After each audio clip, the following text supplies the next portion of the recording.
2016, the MFNetwork.com presents the MF Cup. It's Ian Riccaboni, joined for the very first time by Caleb Seltzer. And Caleb, welcome. It's going to be a pleasure working with you here tonight.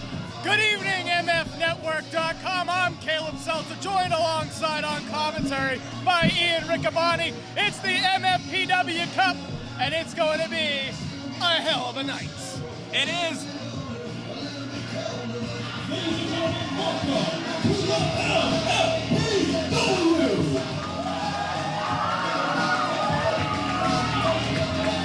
Ladies and gentlemen, tonight is the night for the MFPW Invitational Cup.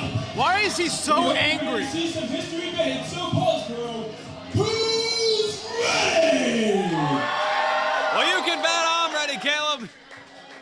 Let's kick things off with the MFPW Invitational Cup Qualifier Battle Royal. The officials at ringside are John Gazzardo and senior official Mr. Steve Chad. And to catch the MFPW fans up to speed, the final spot in the MFPW Cup will be decided by the winner of the Battle Royal here tonight.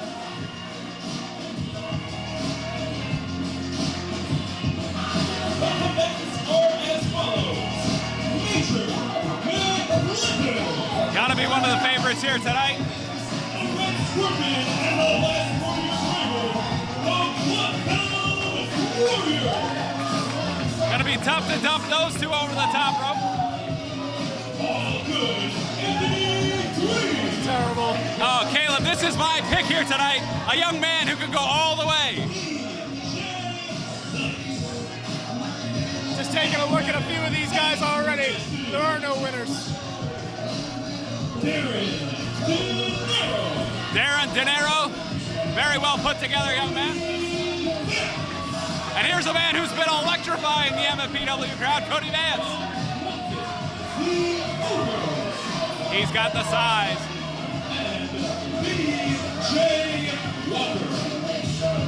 BJ Walker rounding out the field. A mass of humanity in the ring, Caleb. Only one of these men will advance to the final spot of the MFPW Cup.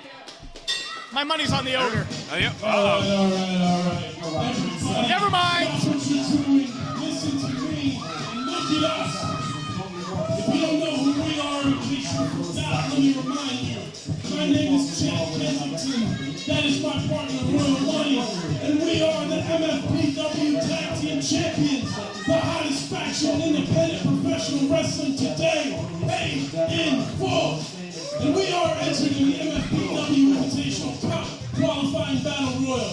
Battle Royals aren't usually our style. We can't run a lot of cool spots. Can't do like pro 50s or anything. We're going to teach you kids something about getting over the top rope. Well, you seem to be nodding along with these guys, Caleb. Chad Kensington telling them like it is. Paid in full. Hey, you want to know something? Their name means something, and there's a lot of validity to their name, paid in full. I mean, my wallet's a little bit heavier now that I've been talking about them, but hey, any of these two guys easily could take that 8th and final spot in the tournament. Well, you know what? I think paid in full and maybe the Bloodbound Warriors have the advantage. If they can, if they can use their tag team continuity, they may be able to use that to win. But what if it comes down to paid in full? Or what if it comes down to Grey Wolf and Red Scorpion at the end? How are they going to decide that? Well, Grey Wolf and Scorpion, they're two dummies. All they have to do is they'll end up eliminating themselves. No problem. My money is on Royal Money. How about that? Royal Money. Here tonight, I like all good Anthony Green. And here we go, we're off. The action hot and heavy. I just see the Ogre trading blows with De Niro. And now Major McClendon. They battled on the pre-show. I see Grey Wolf in the corner with the social media superstar Pat Anthony. I see all good Anthony Green with TJ Sykes. And fans, certainly we apologize if we can't keep up with it. So many bodies in the ring with the prestigious 8th and final spot in the MFPW Cup on the line. Well, I'm glad you're apologizing in advance for your incompetence. I can follow the action just fine. It looks like looks like the troll, or the ogre. The ogre. Yeah, he's getting worked over right now by Cody Vance in the corner. We got all good Anthony Green over there, eating some shoulders by Bo Derek. Bo Derek? That's the social media superstar Pat Anthony, and big elbow by Chad Kensington on BJ Walker. A lot of monster MFPW debuts here tonight. TJ Sykes, of course, making his debut. BJ Walker looking to impress, perhaps return to the MFPW. And De Niro gets out of the way of a charging Red Scorpion. At the end of the day, nobody will remember you. Nobody will remember your name unless you get your hand raised. Only one of these guys is going to get their hand raised, and my money is on Paid in Full. Just wait. Wow. Well, we have an elimination. It looks like Major McClendon and Cody Vance have eliminated Plunkett the Ogre. I would have thought with his size, he would have been in there for quite a bit. You should have used his head more. Oh, look at Cody Vance. He's going right after Grey Wolf. No fear in that kid's eyes. He's a man who skipped his college graduation to begin training here at the Monster Factory. That's how important becoming a world-class professional wrestler was to him. Oh, now Major McClendon catches a charging Scorpion into the corner. All good Anthony Green and TJ Sykes working over each other. BJ Walker and Derek De Niro in the corner. And now here's the tag team advantage. Kensington and Royal Money. Smart. Unlike all these dummies in the ring, Paid in Full comes into this battle royal with a game plan. And like I told you at the beginning, and like I'm going to tell you at the end, Paid in Full is all money. And there you see the first elimination, eliminating Pat Anthony, the social media superstar. Hashtag Pat Anthony has been eliminated. Hashtag Pat Anthony. I think uh-oh, look at this. Chad Kensington. Oh, I thought that would have been elimination number 2. Look at Royal Money trading blows with all good Anthony Green. Those are our 2 picks going at it. Right in that face of his. Stupid face. I'll have you know, all good Anthony Green has been competing on national television for Paragon Pro Wrestling out of Las Vegas, Nevada. Never heard of it. Fine pro wrestling. And now Red Scorpion. Whoa, Anthony Green. Now in the corner closest to us, Grey Wolf and Cody Vance going at it. Red Scorpion breaks that up though. Ooh.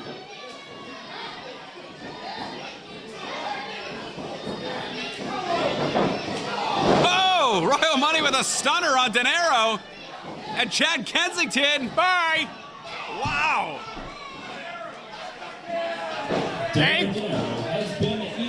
Bank rolling over everybody so far here in the Battle Royal. The strength of the Red Scorpion sends all good Anthony Green onto De Niro. The greatest thing he's ever done. All my picks gone. Shows what I know. Scorpion connects with a savate kick on BJ Walker. Look at this. Oh, TJ Sykes is gone. See you later. TJ Sykes has been eliminated. The Bloodbound Warriors showing that they have some skin in the game here tonight. Former MFPW Tag Team Champions. Looking a lot better than the skin on their faces. Oh, look at this.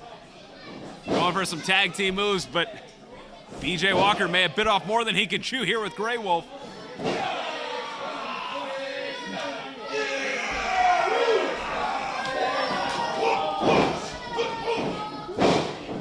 Big rights. Oh, connects with an elbow. Oh, and another savate kick. And fireman's carry, out goes BJ Walker. Yeah! Oh, wait just a minute. Oh, from behind. Excellent. The last warrior, Grey Wolf, has been eliminated. Turn around, you big dummy. Oh! Just like that. I gotta give you credit, Caleb. I do. Paid in Full's at the top of their game right now. But this They're so awesome that they're leading their own We Are Awesome chant. Love it. Give me a break. I mean, they are the MFPW Tag Team Champions, but they have a spot to get, they have a chance to get in the MFPW Cup. What are they waiting for? And you know what that means when you're in the MFPW Cup, Ian? Yeah. More money. Absolutely. That's what they're all about. You have to go straight to the top of the ladder. You got to assume that the winner of the MFPW Cup, you know, they're going to go straight to the top and perhaps get a title shot against the MFPW champion, Abyss, somewhere down the line.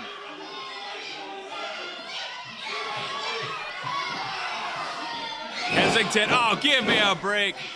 Yeah. Oh, look at, does he do anything original? He just copped Major McClendon style and then copped Damian Sandow style all in one fell swoop. Side Russian leg sweep. Get him, Major. Get him, Major.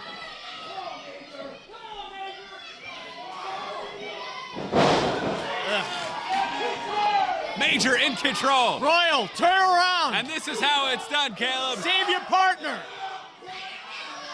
Hoorah! The Iraqi veteran, Major McClendon. Best shape of his career, looking to dump. Chad Kensington up and over the top. He's got him in the fireman's carry. Kensington gets out of it. And now, super kick. Didn't quite get all of it. Yeah. Oh. Almost. Give him one more. Give him one more. Oh, Double right clothesline. And out goes Major McClendon. Marching his way to the back. And now it's 2-on-1. The young Cody Vance, the master of the Detroit Vance driver. In just a moment, both members of Paid in Full will end up advancing to the MFPW Cup. Both? There's only one spot, Caleb. Hey, they're a unit. They're a unit, Ian. Paid in Full. I can't believe this. Whoa, whoa, whoa, whoa, whoa. Oh, look at this, the strike. Cody Vance.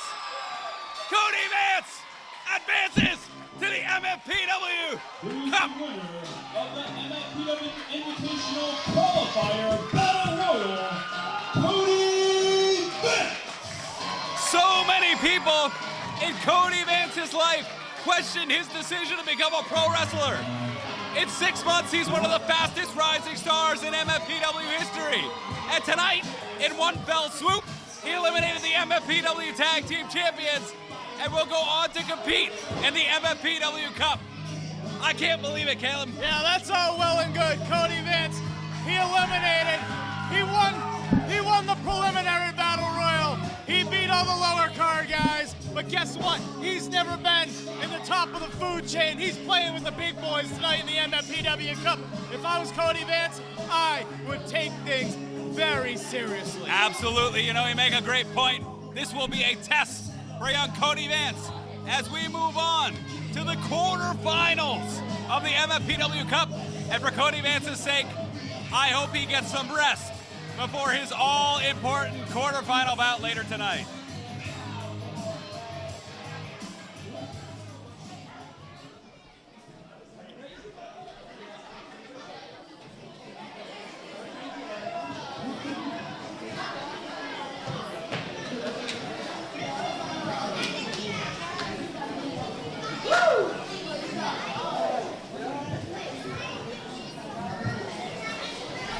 Ladies and gentlemen, the following is...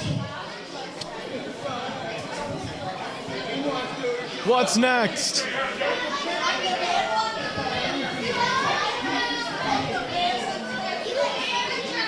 Ladies and gentlemen, the following bout is scheduled for one fall, and it is match number 1 of the first round of the MFPW Invitational Tournament. The in-ring official for this bout is the MFPW Senior Official, Mr. Steve Chaz. The very first MFPW Cup will be decided here tonight. And that music sounds very familiar, Caleb. Hey! It's my pal, the Benchmark! He's back! Introducing first, from the Poconos, Pennsylvania, weighing in at 230 pounds, the Benchmark, Bill Daly. Benchmark Bill Daly, last seen here at the MFPW. he was teaming with Will Ferrara. Made a very formidable duo challenge for the MFPW Tag Team Championship. And you know what? He'd taken a year and a half off. The doctors told him that he would never compete again. He's getting ready to tell all these people in Paulsboro what for. I can't wait. It's been 1 year and 6 months since I've stepped in a pro wrestling ring. L3, L4, L5, S1, lower back surgery for the smart fans. This is not a work. I don't even belong to be here. I shouldn't be here. I'm on borrowed time. I don't care what anybody ever has to say because it's a new start.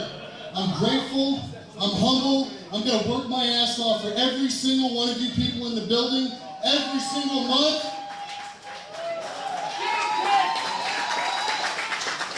I don't know how this is going to go, guys, but I can tell you right now, at one time, I said I was the best alive, and in this brain, the benchmark is still the best alive. A new side of Thank you, guys. New side of the benchmark here at the MFPW. I don't get it. I don't get it. The guy looks like $1 million. The guy belongs on national television. What is he doing glad-handing all of these simpletons in Paulsboro? I don't get it. He's appreciative. The cards and letters that came in while he was on the shelf, an appreciative man showing gratitude. He's going to appreciate this, Ian. From Zadar, Croatia, weighing in at 92.9 kilos, the Croatian sensation, Mario Bokara. Yeah, he's really going to learn the definition of appreciation in just a few short moments, Ian. Look at this man, the Croatian sensation, Mario Bokara, a human suplex machine. Sorry, Taz, but this guy is the real deal. Yeah, Bill Daly not dipping his toes in here tonight. The benchmark has jumped into the deep end. Mario Bokara making his MFPW debut as one of the stars brought in to compete for the inaugural MFPW Cup. Very proud Croat.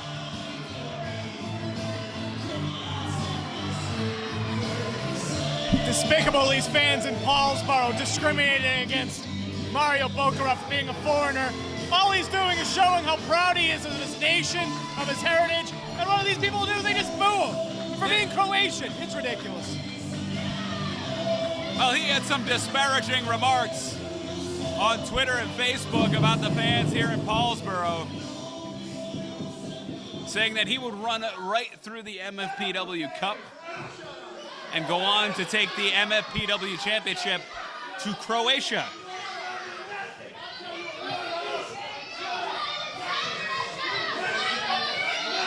I'm excited to see what Benchmark will do here tonight. Of course, you may be familiar with Benchmark from Ring of Honor Television. Singles competitor, competed in a tag team with Will Ferrara, Team Benchmark. Bokara, though, you mentioned the suplexes. I believe he holds the record for most consecutive German suplexes. He also likes to put people away with the Croat lock, a submission move that he's won matches all across the country with.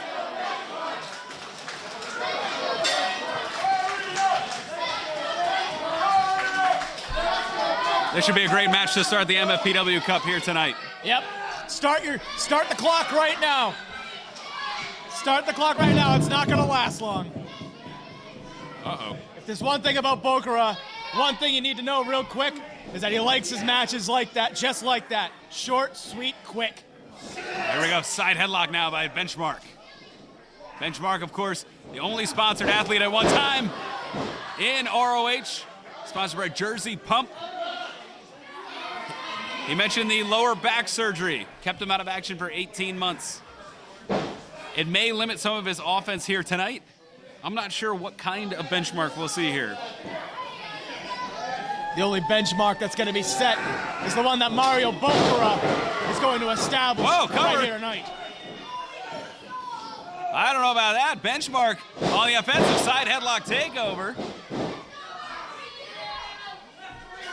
Referee Steve Chaz, great position. Look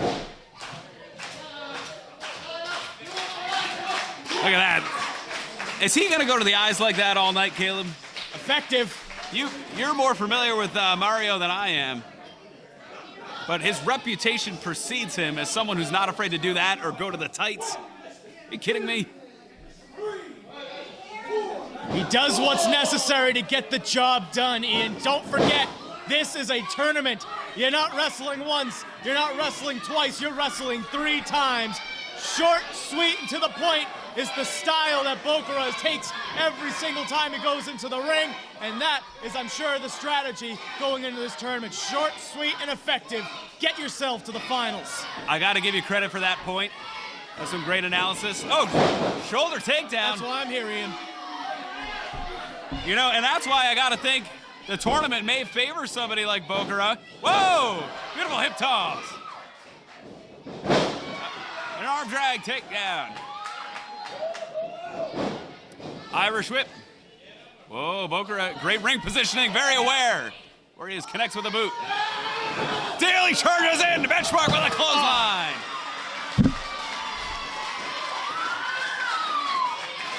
And Benchmark has him rocking and rolling here at the MF Arena. Oh, this could be way too big of a risk for a man coming off of surgery. Smartly takes it to the outside instead of diving to the outside. I held my breath there for a second. He doesn't need to dive, Ian. Nobody needs to dive. All they need to do is just out-wrestle their opponent. And that's what Bokura is prepared to do. He doesn't need a dive. He doesn't need any high flying. He's just gonna beat you up. That's all you need, is a guy that can beat you up.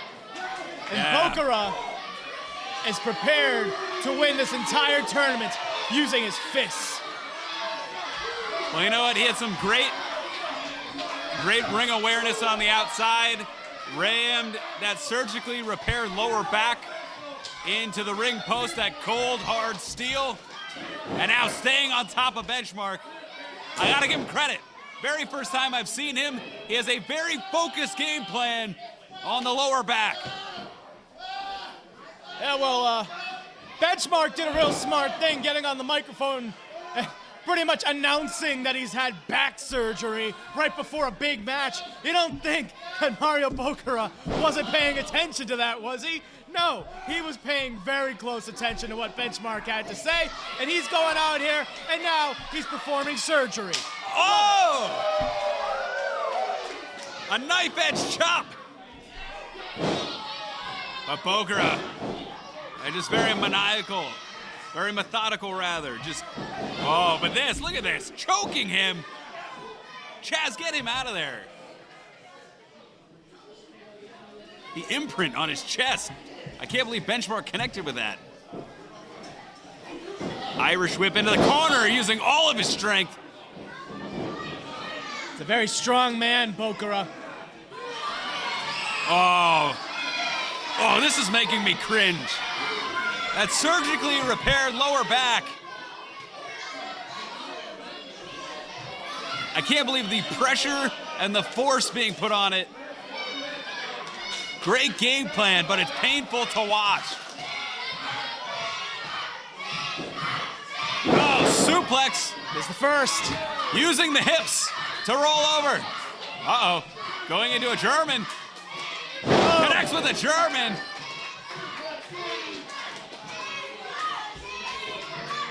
And now Benchmark to his feet, swings him around. Whoa, Northern Lights. Oh, this has got to be a cover. Chaz, 2. Oh. Where is Benchmark? Cover again. 1, 2. Where's he finding the reserve? Benchmark so badly wants to be back here. He so badly wants to wrestle in front of these fans here in Paulsboro. So badly wants to be accepted when he should be focused on being in the best condition he could possibly be in, being the best looking man on the roster, being the most lucrative guy on the roster instead of being the most favored. And guess what? Bokura, he doesn't need glad handing. He doesn't need the fans to make him a success. He doesn't need the fans to take him to the finals. This is all he needs right here. A camel clutch making Bill Daly humble. Yeah, driving that knee into the obliques, into the lower back, depriving the oxygen to the brain, cutting it off with those hands cinched.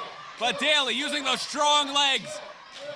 A man who used to squat over 500 pounds. Daly back to a vertical base. Connects with a fist to the midsection. Oh. And this could be the beginning of the end. Bokara cutting off all momentum of Daly. Whoa! Benchmark! Oh! And just like that, Bokara back in the driver's seat. Yeah. Where's he going? This might be an unnecessary risk here. Bokara going out of his element early here by climbing to the top rope. I can't say that's a great idea. Whoa, look at Benchmark. Front face lock, looking for a superplex. Oh. Trading forearms on a big headbutt. Has dazed Bokara. And now, second rope on the outside. Daly, though, connects with a superplex. This may be the moment in the match that changes the entire direction of the MFPW Cup.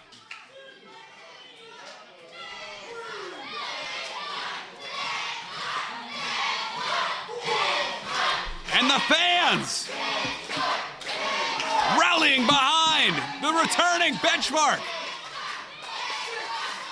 who's shown nothing but heart and determination here tonight against Bokara. Both men to a vertical base. Bokara charges in, ducks out of the way. Go behind now by Bokara. Bokara standing switch. German suplex of his own. He's hooking the tights, Ian. No, the only thing that are hooked are his hands. He's got that cinched in. You gotta wonder, though, the toll on Benchmark's back. Oh! That was a dead weight lift, by the way, Ian. No tights. Impressive strength. Look at this, now Daly, elbowing out, connects. Big right elbow. Go behind. Oh, look at that! Still, the hands cinched around the waist. Benchmark's got a game plan here. Connects with a second German. Rolling through. Spins Bokara around. Look at this. Northern Light suplex into a bridge. That could be it. 2. Whoa. Wow.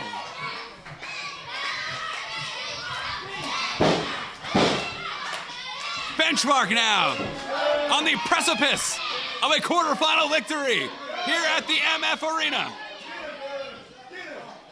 Bokara needs to turn around. Fireman's carry. What could... Oh, he got him in the eye. Are you kidding me? There's a big fly problem here in No. Paulsboro. Oh, backstabber. And Cover taking 1, advantage. 2. Oh, give And it on up. to the semifinals.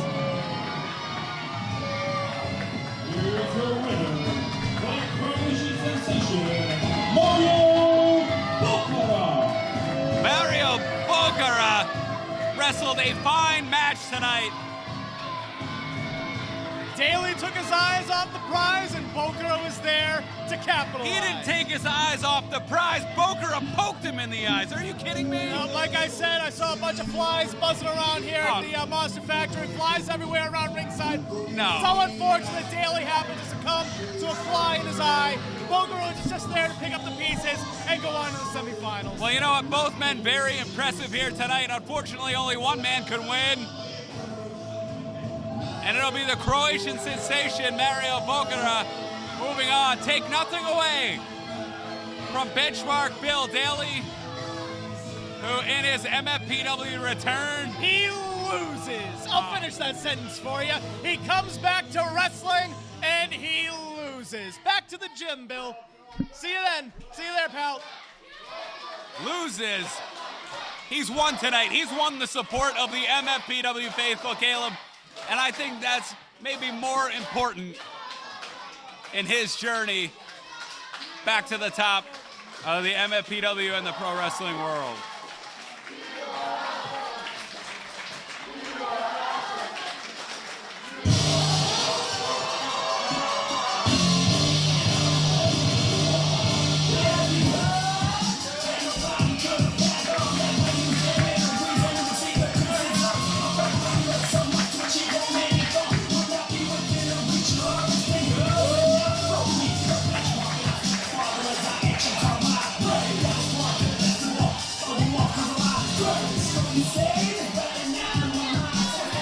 So 1 down, 3 more quarterfinal matches to go here in the MFPW Cup. We'll send it to Stuart Campbell. The following bout is match number 2 of the MFPW Invitational Cup first round. It is to be officiated by the MFPW official, Mr. John Gazzardo. There you see referee John Gazzardo.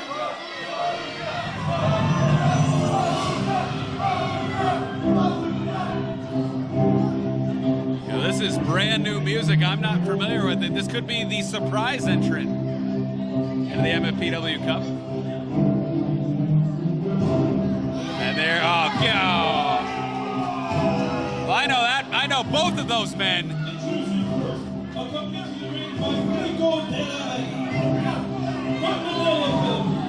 Weighing at 500 pounds, I found the beef. It's here in Paulsboro, and it's Falaba. You know, Falaba was signed to compete here at the MFPW. Clutch Adams was suspended for actions detrimental to the MFPW. So there was a mystery man here tonight. It was announced on the MFPW social media that it would be Falaba. And of course he'd be associating with Rico De La Vega. Smart man. I don't know where this Rico De La Vega gets his influence, his money, his cars, but he has some sort of power and some sort of influence over these monsters, over these beasts. Cut the music. A very smart and rich and successful man is about to speak. Oh my goodness, look at this. Apparently they extended April Fool's Day another day. So many fools in here. Maybe because you're fools by birth, but more because you expected to come here today and see Clutch Adams. So guess what? I hate to break it to everybody, but being the cobarde, the coward that Clutch Adams is, he purposely got himself suspended from the tournament so he doesn't have to face any of my beasts. So, that's not true. That being said, I, Rico De La Vega, took it upon myself to do as I always do. I venture out wherever no man dares to go. And I bring back beasts from every corner of the earth. And tonight is no different. Tonight, everybody will truly see once again why I am Rico De La Vega, the keeper of the beast. And tonight, you will also get the pleasure to see directly from the islands of the Philippines, Falaba. What an animal, what a beast. And this beast is hungry. Well, he's gonna have a whole lot of star to deal with because he signed to face a former MFPW heavyweight champion.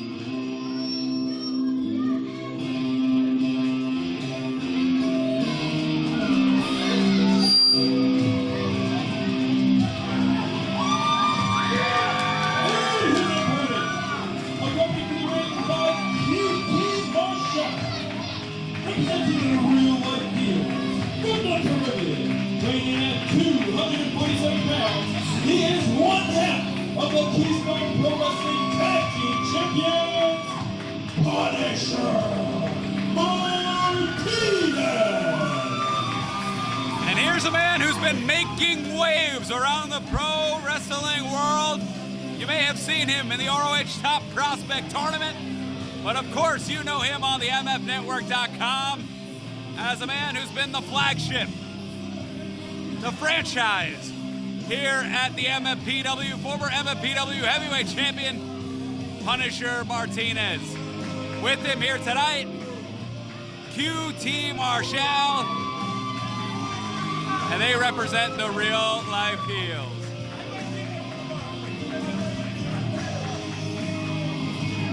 Yeah, and guess what? In just a few short moments, Luis Martinez is going to become a real-life meal for Falaba. Very funny. Very, very funny. You know, Rico de la Vega, I will say, he was humiliated by the Real Life Heels. He led them to Monster Factory Pro Wrestling MFPW Tag Team Gold.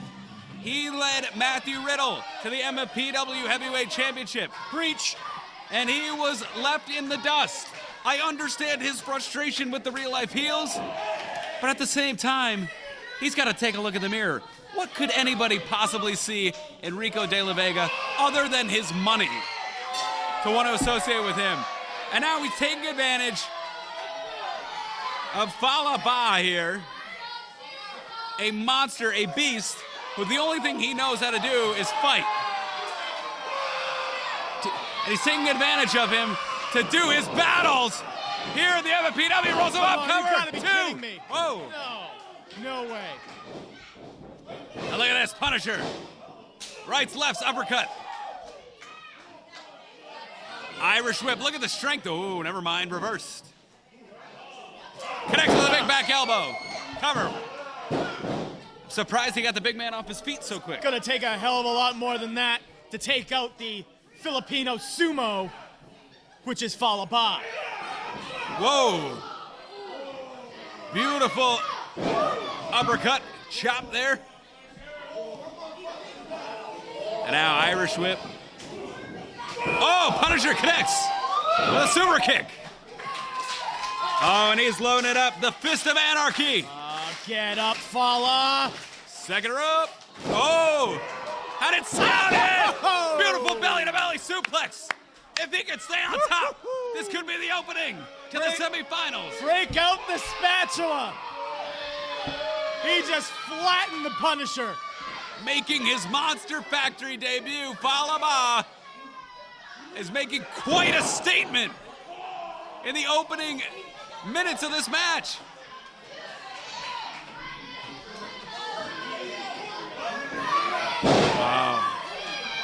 Rico de la Vega, so smart, so rich, so resourceful.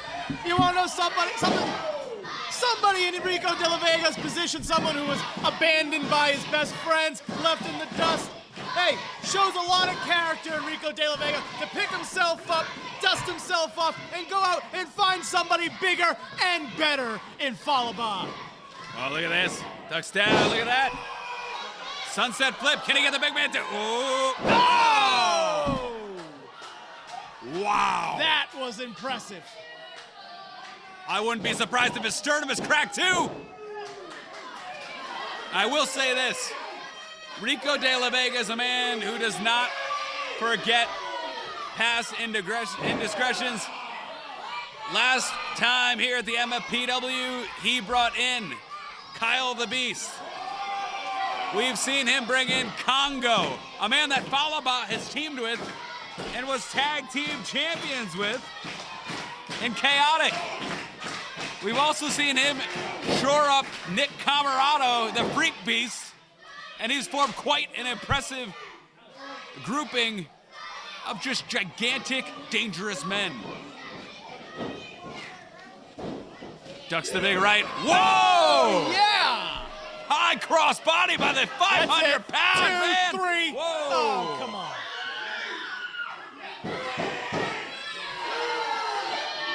And Punisher finding a way. I haven't seen Punisher this incapacitated ever. That's what happens when you send a very smart, dignified man like Rico de la Vega packing. Wow, look at this. Falaba charging in. Nobody home.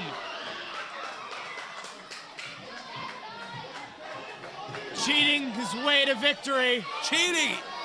He saw it coming. He got out of the way. He used the steel ring post. It was like a freight train. Punisher now. Ducks the big right. Off the ropes. Oh, connects with a clothesline. Sending Falaba to his back. Oh. But he gets right back up. Oh. Kicks the boot out of the way. Connects with a spinning kick. Cover hooks the leg. 1, 2. Whoa. Going to take more than that, though. to keep the 500-pound Falaba to the ground. You know, I saw you and Rico De La Vega talking earlier. What was that all about? Well, number one, you should be minding your own business and stop creeping on people when they're having a private conversation. But since you asked, long story short, we were talking about this specifically, Ian Riccaboni. The distraction. That's some game plan there, some cheap game plan. Punisher now down in the corner. Falaba just dragging the carcass of Punisher Martinez as referee John Gazzardo is distracted on the outside. Oh, bonsai drop in. Come on! Come on, QT ref! Marshall Blatant disqualification, ref! stuns Falaba. Fist of Anarchy. Hooks the leg. 2. Oh!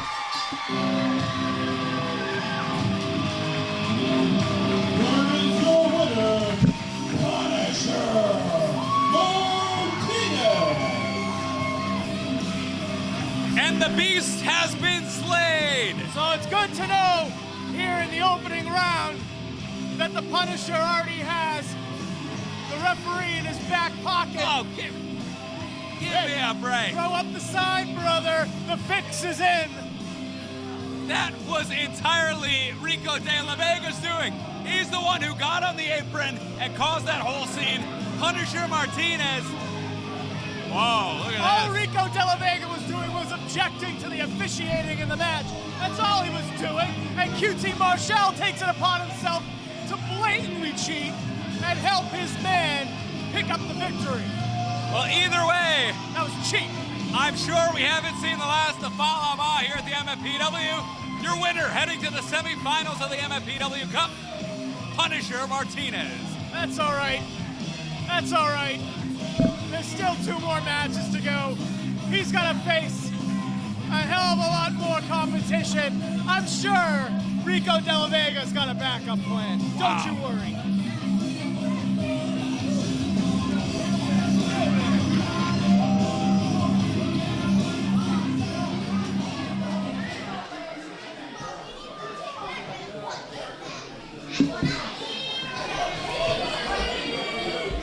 The following bout is scheduled for one fall, and it is match number 3 of the MFPW Invitational Tournament First Round.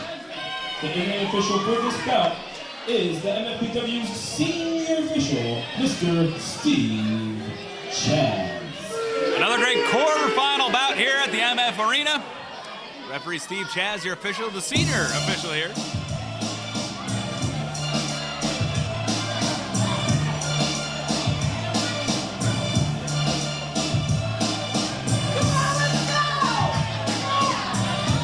Introducing first, from Silver City, Massachusetts, weighing in at 185 pounds, Nick Westgate. One of the emerging stars of the MFPW Supersonic Division, Nick Westgate. He's looking to add another cup to his mantle. Of course, back in January, he walked away with a share of the MFPW Tag Team Cup. Tonight, looking to add the MFPW Inaugural Singles Cup to his resume as well.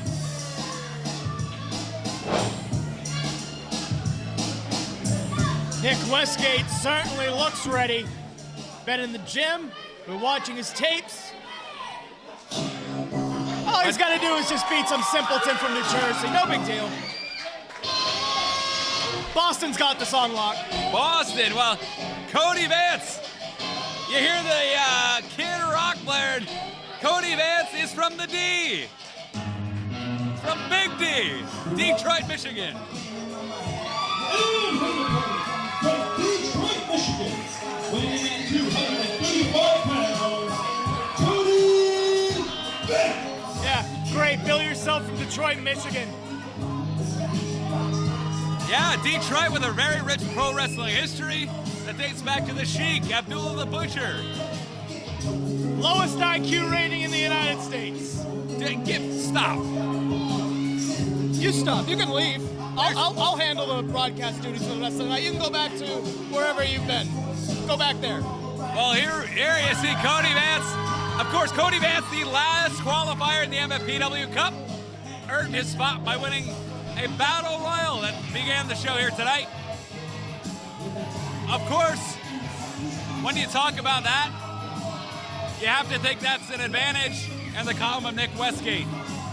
A little bit fresher. Cody Vance eliminated a number of MFPW stars. Definitely more worn down than Nick Westgate.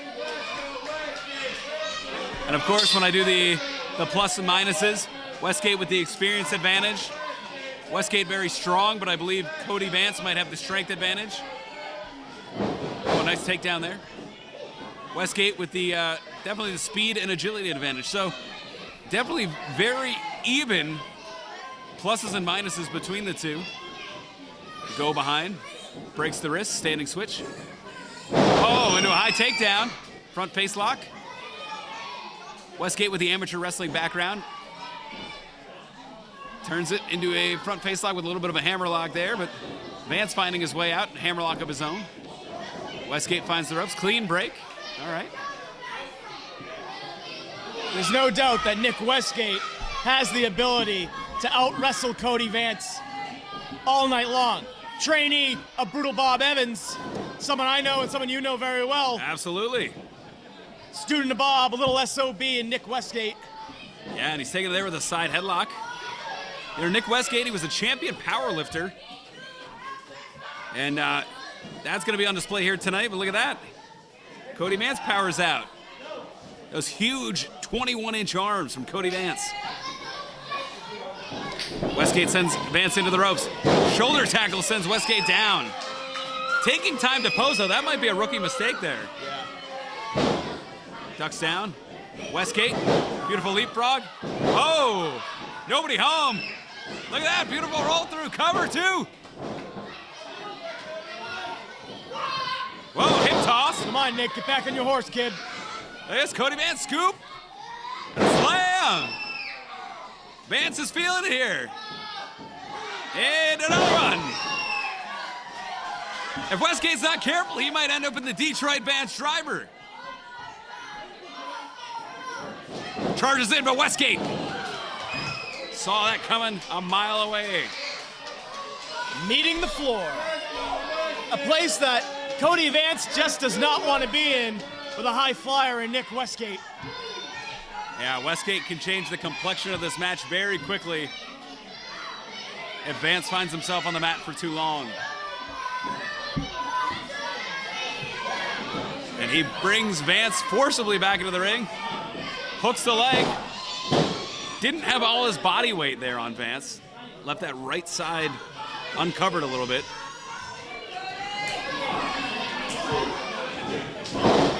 There you go. Westgate's just going to turn the aggression up a little bit. As I said, protege of Brutal Bob Evans. You and I both know Brutal Bob Evans pretty well. We both know that Brutal Bob will do whatever it takes to win a match. Yeah. I'm sure he's taught Nick Westgate a few things or two about how to win a match. Never mind panhandling to the fans here, glad-handing and kissing babies and shaking hands. That doesn't win you championships. Nick Westgate's got to turn the aggression up a little bit. Yeah, like Cody Vance is here. He may have woken a sleeping beast here. Oh. You know, one thing I will give Nick Westgate in his Supersonic Championship battles, you know, he's very much played by the rules, and I respect that. Cover. 1, 2. You know, we've seen very little of the more devious and sinister side of Brutal Bob here at the MFPW. But we have seen some of the skills, the takedowns, the submissions, the chin locks, some of the more cerebral things that are only kind of developed by veterans. And that's one thing Westgate does very well. It definitely has the advantage on over Vance. Wow. Vance may have the size advantage. Westgate definitely has the mental advantage. Look at that cover now. That time using the legs to bridge, putting some more force on the chest of Cody Vance. You know, we mentioned that, speaking of Brutal Bob Evans, Cody Vance has a little bit of a connection as well. He came to an MFPW camp, skipped his college graduation to train with Kevin Kelly and Brutal Bob. But Westgate to the top. Oh! Misses the Alabama Jam! Oh, that's gonna leave a mark. This could be the opening the young Vance needs. He just tore his tuchus with that one. May have broken his tailbone, ducks the clothesline. Whoa, charging shoulder tackle. Another charging shoulder tackle.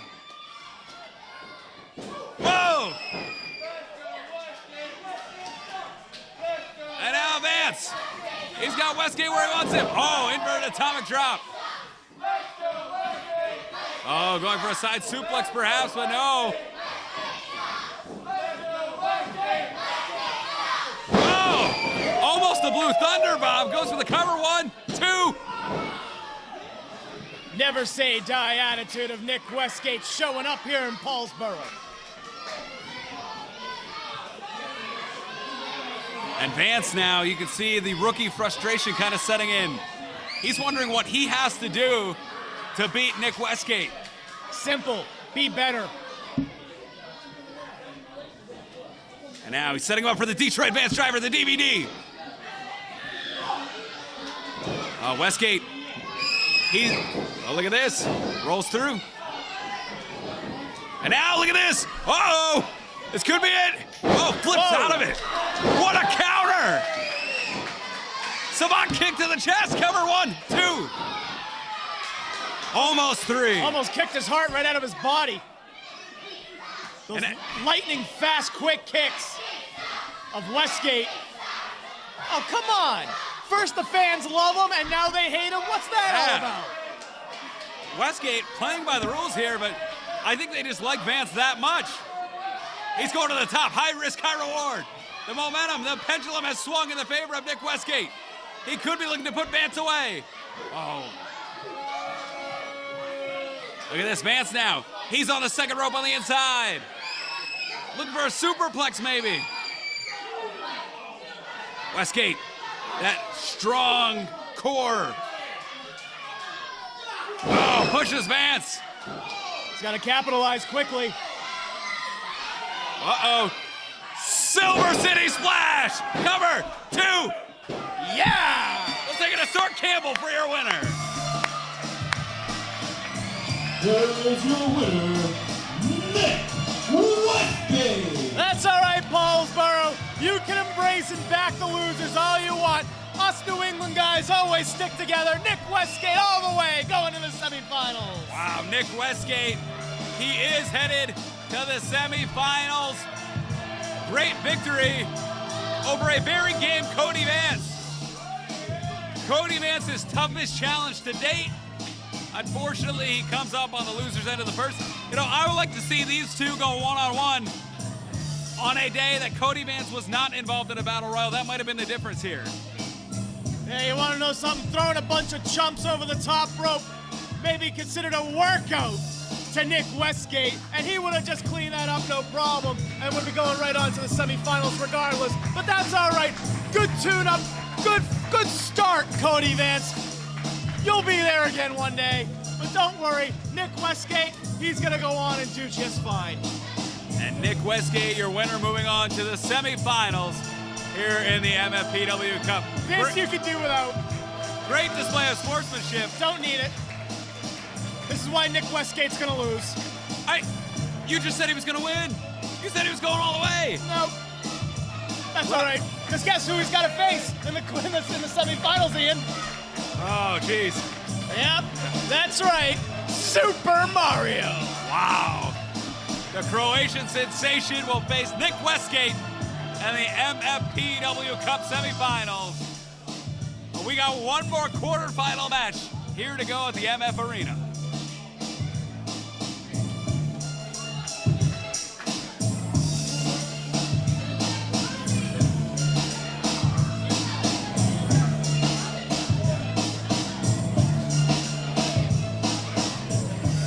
My glasses suck. Did that say Westgate on the table? The following bout is scheduled for one fall, and it is the final match of the MFPW Invitational Tournament first round. This bout is to be officiated by the MFPW official, Mr. John Gazzardo. You know, in our final quarter match here, Caleb, we have two MFPW stars that could go all the way.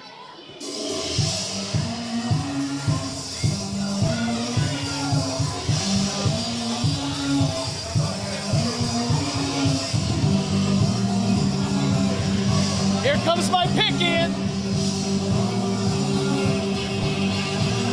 Don't call it a crime. Introducing first, from Cape Cod, Massachusetts, weighing at 202 pounds, the best around, TK O'Ryan quickly becoming a fan favorite, which is something different to him. Former Division I college athlete, former Division I college baseball player for the College of the Holy Cross. Great behind the plate, could call a great game, had an arm for a cannon. And he's taken his talents to pro wrestling, and he's made a very instant impact. And most importantly of all, he's from New England, the territory of champions. Well, we certainly appreciate the stars of New England coming down. The MFPW Cup, the MF Arena, the place to be.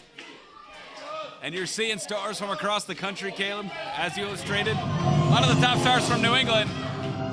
But this man is from right here in New Jersey, and he has a score to settle.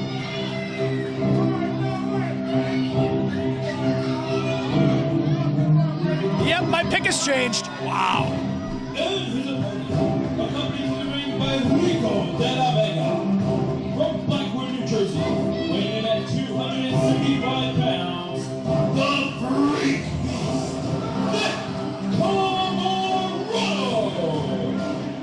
You know, we mentioned the amateur athlete accolades of TK O'Ryan, but somehow, someway, the slimy, disturbing, despicable Rico de la Vega has convinced this former MFPW champion, who is an All-American in weightlifting, wrestling, and football at Rowan University, to join his group of beasts.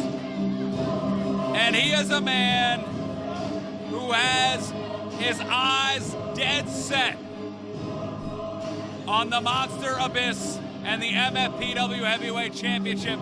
The man who defeated him for the MFPW Championship some months ago, and certainly winning the MFPW Cup would send him to the top of the ranks. TK O'Ryan accurately pointing out that your best friend, Rico de la Vega, cheats all the time. Well, I wouldn't call him my best friend necessarily. I would call him an associate. I would call him a compadre. I wouldn't call him a close friend. But I will call him a genius. I will call him a great businessman. And Nick Camarado, didn't think too much of him when I first walked in the door here in the Monster Factory, but now I can tell he's a very intelligent man himself, aligning himself with Rico de la Vega. Taking him right to the top, right back to the Monster Factory MFPW Heavyweight Championship. Yeah, and I'm kind of confused because he is a smart man. Whoa! And TK O'Ryan might have to take the battle right to Camarado. Then again, that might not be the smartest strategy. Look at the size of Camarado. Oh, he's a monster. He's a beast. The freak beast, close to 6'5". But look at TK O'Ryan. Very quickly has learned amateur skills. Beautiful takedown now, looking for some sort of arm bar here. But he's got to be careful because Camarado could wrap those massive arms around and turn it into a bear hug and end the match. And now wrist lock turned into an arm wringer. Irish whip in. Ducks down. TK O'Ryan, sunset flip. Oh. Oh, look at that. Oh, man. Knocked his head off. Almost like he put TK O'Ryan's head on a tee and whacked it out of the park. Oh, but O'Ryan now. Look at this. Beautiful drop kick. Great elevation for the star out of Cape Cod. O'Ryan flies.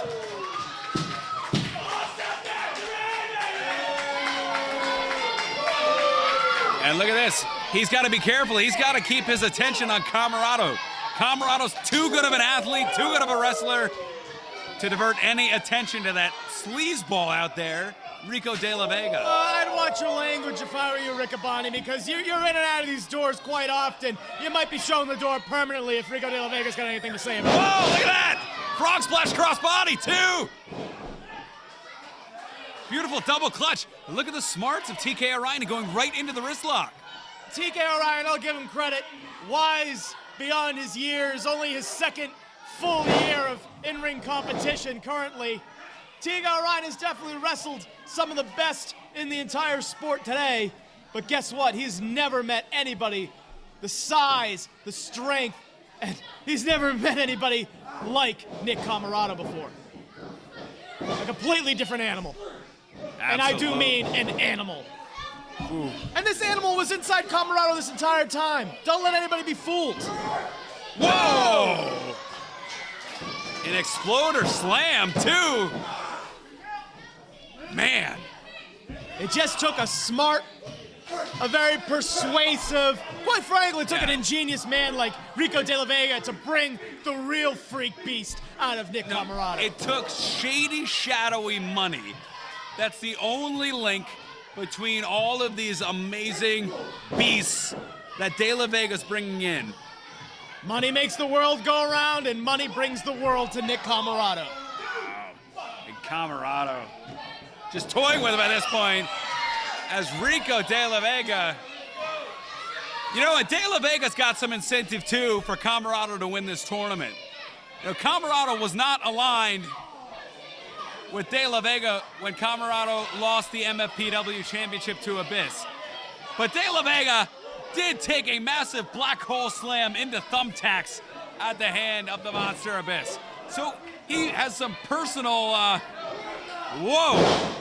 some personal reason, a personal vendetta as to why he wants the freak beast Nick Camarado. Well, you know what it's called, Ian? It's called an investment. Rico De La Vega is a smart businessman. Nick Camarado's not the champion now, but in very due time, in very short time, once he cleans up this entire MFPW Cup, once he takes care of Orion, once he takes care of Westgate, Boca Raton Punisher, once he cleans the competition, then he will have his match with Abyss, and then he will be champion again. And who will be beside him, counting the checks? Rico De La Vega. Yeah, and I'm sure you won't be too far behind him looking for loose change either. Hey, I like a couple bucks now and then. Camarado cover, 2. Ooh. Little nonchalant there from Camarado.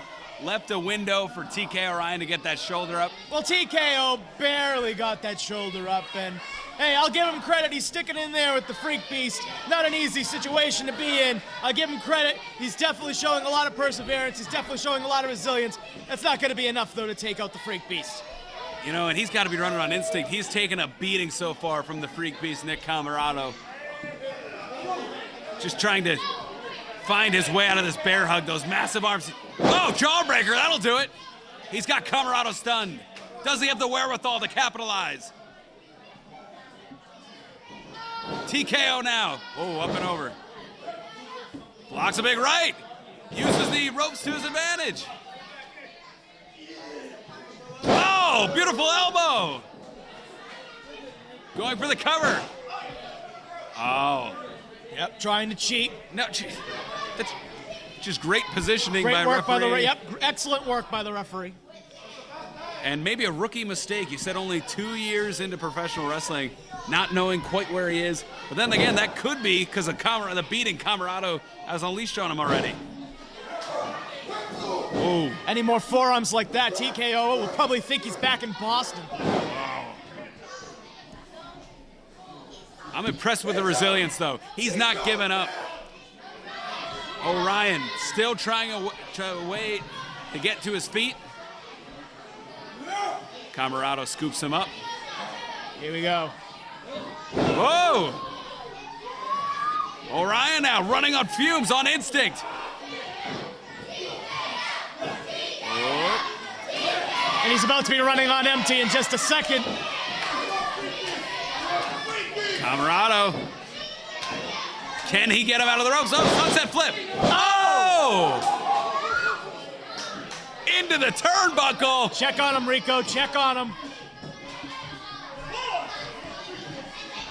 Does he need water?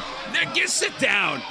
Don't tell me what to do. This is like the stock market crash for De La Vega. He sees Camarado's stock falling in this quarterfinal match here at the MFPW Cup. Some rights and lefts now. Oh! Make sure those fists are open, ref. Look at this. Irish whip. Camarado, though, using the strength. Oh, Hurricanrana from Orion. Oh! And he connects with the shooting. Oh, look at this cover. 2. Oh. Oh, look at this. The shoulders are almost on the mat. This could be a law of diminishing return situation here for Orion.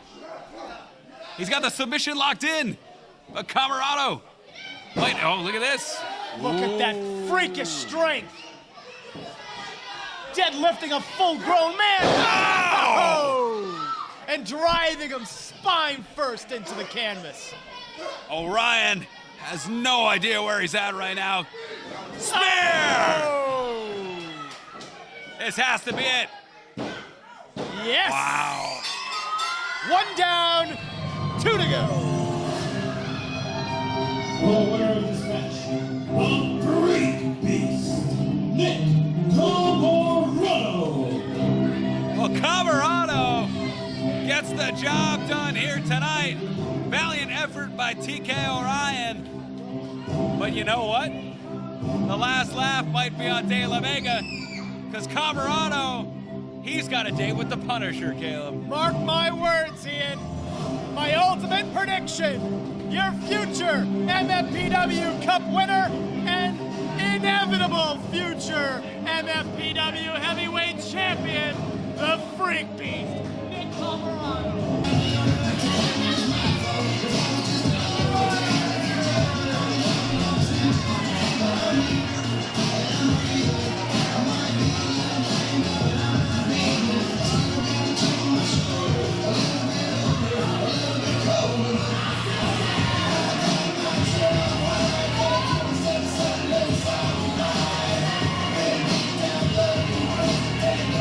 Steve Chan is very popular here.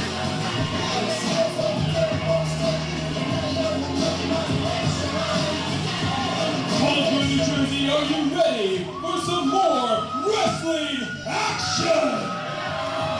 I don't know why he is so angry. He's excited. He's excited, The Caleb. second half of tonight's event kicks off with the following bout. It is scheduled for 1 fall, and it is for the MFPW Supersonic Championship. This championship bout is to be officiated by the MFPW's senior official, Mr. Steve Chan. Well, here in the MF Arena, at our last huge event, the MFPW Supersonic Championship was on the line in a match for the ages. These two gentlemen you'll see here tonight went one-on-one and tested each other's limits. There was a new champion crowned, and the man you see walking through the curtain right now, Mikey Webb, has cashed in his rematch clause in an attempt to become the 4-time MFPW. What? Are you and Webb in cahoots? What do you got the 4 fingers up? 4 times, 4 times, 4 times, 4 times. That's what we're gonna be saying all the way back home to Boston, Ian. 4-time Supersonic Champion in the making, Mikey Webb. Well, you know, Mikey Webb, he's really impressed me. He came back to the MFPW shredded. It's an understatement to say this man is in the best shape of his life.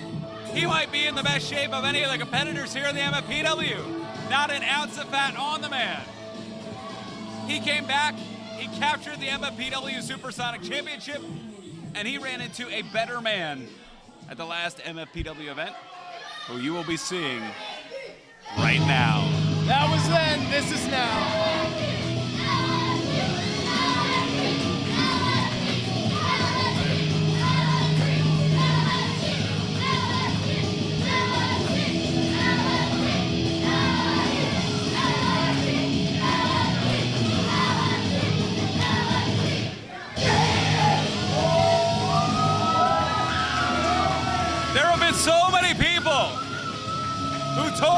LSG, Leon St. Giovanni, that he wasn't good enough, that he didn't work hard enough, that he didn't train hard enough. And to every single person who has told LSG no, he now has the Supersonic Championship to tell them different. LSG is riding high.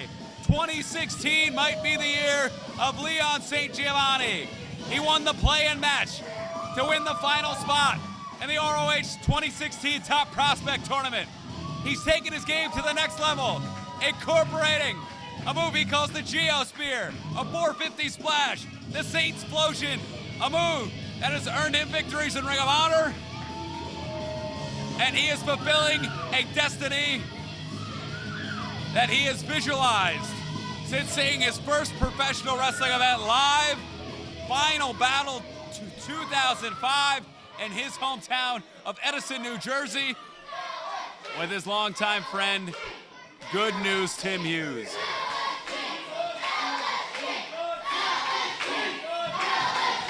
Introducing the combatants. First, the challenger. Standing to my left, from Boston, Massachusetts, weighing in at 205 pounds, the living legend. Living legend? Oh, he's gonna correct him. That's Larry Zbyszko and Bruno Sammartino. This is good. He's honorable. He's just being modest. What? Modest? From Boston, Massachusetts, weighing in at 205 pounds, Mr. MFPW. What? The living legend, Mikey Webb. What? Well, he certainly has no self-esteem issues. And his opponent, standing to my right, he hails from Edison, New Jersey, and weighing in at 201 pounds, he is the reigning and defending Supersonic Champion of the MFPW, Leon St. Giovanni, LSG. And there's a picture of what it looks like to put your nose to the grind, work hard, chase your dreams, and see them realized, Caleb. You want to take a look at a picture, Ian Riccaboni? Why don't you pull up Mikey Webb's Facebook page and check out all the modeling pics? Look at this guy. This is a champion, right? See, and he's going to take the belt and show you what a champion looks like. This is ridiculous. He's a good enough competitor that he doesn't need to resort to this chicanery. You know, I don't know if he's trying to get in LSG's head or what here, but look at him. He does look great. You know what? It's not arrogance, it's confidence. And when you look like Mikey Webb, you're the kind of athlete that Mikey Webb is. If you're the kind of person, if you can imagine that you're the kind of man that Mikey Webb is, you can't help but be confident all the time. From the time you wake up in the morning to the time that you put your head on the pillow at night, Mikey Webb oozes confidence because he can. Well, there's a collar elbow tie-up. LSG has a slight weight advantage. Maybe has the reach advantage as well. Webb has the amateur background. He's got the speed advantage. Bottom line, Ian, when you think like a champion, when you look like a champion, you pretty much are a champion. And Mikey Webb is coming into this match a 3-time champion and will be coming out a 4-time champion because that's what he believes. Well, you know what? If you're a 3-time champion, Caleb, that means you've lost the championship 3 times. Beautiful duck down, drop down from LSG. Now look at this. Mikey Webb is nothing but a victim of circumstances 3 times over. Oh, right. I guarantee you tonight, that last victory of LSG's, that win for that title, was nothing more than a fluke. Anybody can have a bad night. Fluke? Anybody can have a lucky night at one time or another. Mikey Webb just happened to be the victim of a circumstance, but I'm telling you, he'll redeem himself tonight. Well, it's getting off to a rocky start here. Take it off, Mikey. That new long hair is a detriment to Mikey Webb. as LSG. The girls love it. Well, LSG loves it too. It makes Sure it he does. I'm makes, sure he wishes he had it. makes it easier to keep track of the Speedy Webb. I'm sure he's wishing he had a mask to cover that ugly face as well. Oh, God. Mikey Webb doesn't need to wear a mask. Never worn a mask in his life. Neither is LSG. Although he does suspiciously wrestle a lot like, oh, inverted atomic drop. Oh, chop takes Mikey Webb to the ground. And the champion has the advantage here at the MF Arena.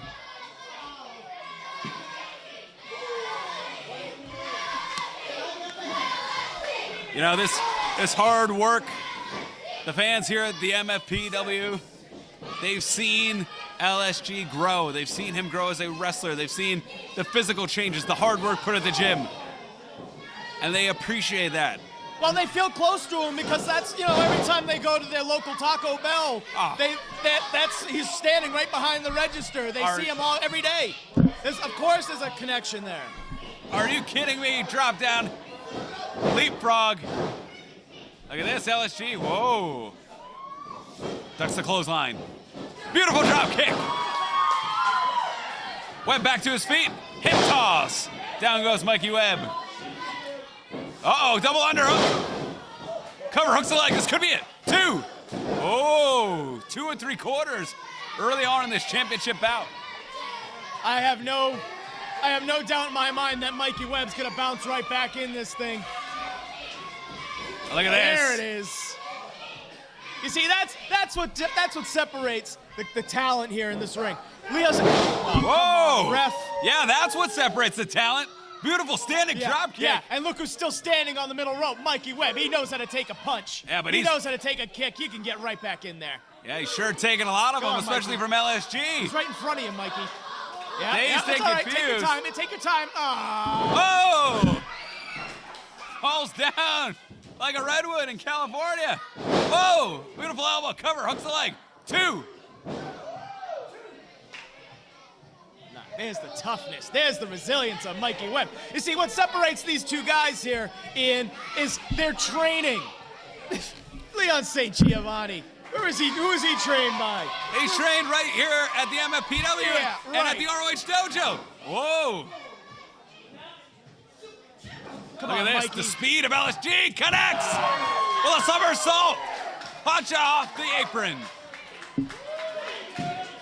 I'm telling you, the reason why Mikey Webb is going to become a 4-time supersonic champion based on who he was trained by, where he's come from.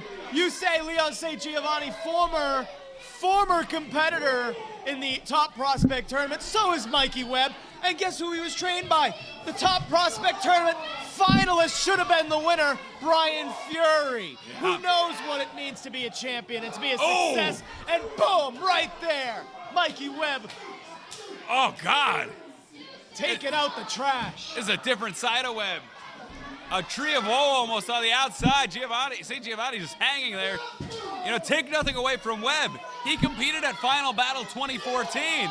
He was the decade's hand-picked successor in a tag team encounter against Brutal Bob Evans and Cheeseburger. And you want to know why he keeps getting those opportunities time and time again? Because Mikey Webb is the future. Not this chump. It's this guy right here. Whoa! Yeah!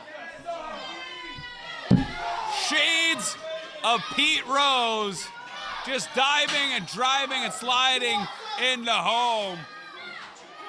Whoa. Yeah! Webb's got to be careful here. He's letting these young fans get into his head. Yeah, that's the real mark of a champion. He's just taking it upon himself to do the work their parents refuse to do at home. Putting these little kids in line, showing them some respect. These fine fans here in Paulsboro, I'm not even going to justify that comment. As Webb, here we go, cover 1, 2. I don't know why Webb resorts to those things. He's got a good heart. Deep down inside, I know the real Mikey Webb. And it's not this arrogant showboat. He's a dedicated young man who is very good at wrestling professionally. Just because you have a guy as your friend on your Facebook, Ian, does not make you pals. I've been close to Mikey Webb for a number of years now, ever since he got started at the New England Pro Wrestling Academy. I know who this man truly is, and deep down inside, he knows he is the greatest prospect in all of the Northeast Territory. Yeah, well, And he's gonna take what's his tonight. well, he's got to prove it because the champion Leon St. Giovanni, who's trying to channel the energy of the MFPW crowd, trying to get to his feet, he's not going to quit under any circumstance. Cover by Webb. Uh-oh. Very good question. Mikey Webb makes more with that face in a week than LSG makes an entire year. Sweeping the floors at his nearest Taco Bell. Look at that. Oh. I know on good authority that LSG doesn't. Why am I even justifying this too? What's wrong with working at Taco Bell, Ian Riccaboni? Nothing. Why do you take exception to him working at Taco Bell? Nothing. My mother was a manager at McDonald's. That's how we made our living. That's how I ate. But I think there were some undertones there that you were trying to communicate. Not at all. And Not at all. I'm just saying that LSG is a man of the people. These people. oh, get front face lock. Mikey Webb in control here. I happen to know that Mikey Webb has never stepped foot in a Taco Bell. He doesn't eat that kind of food. Look at those abs. You don't have washboard abs like that. Oh, jawbreaker. He won't be able to eat Taco Bell with another jawbreaker like that or another forearm. LSG now connecting. Charges into the ropes. Oh. Yeah. Nighty-night, LSG. Four-time champion. Here we come. Locks in the sleeper hold. Referee Steve Chaz has to get in there and make sure that's not a choke. Hard to tell with those admittedly large arms of Mikey Webb.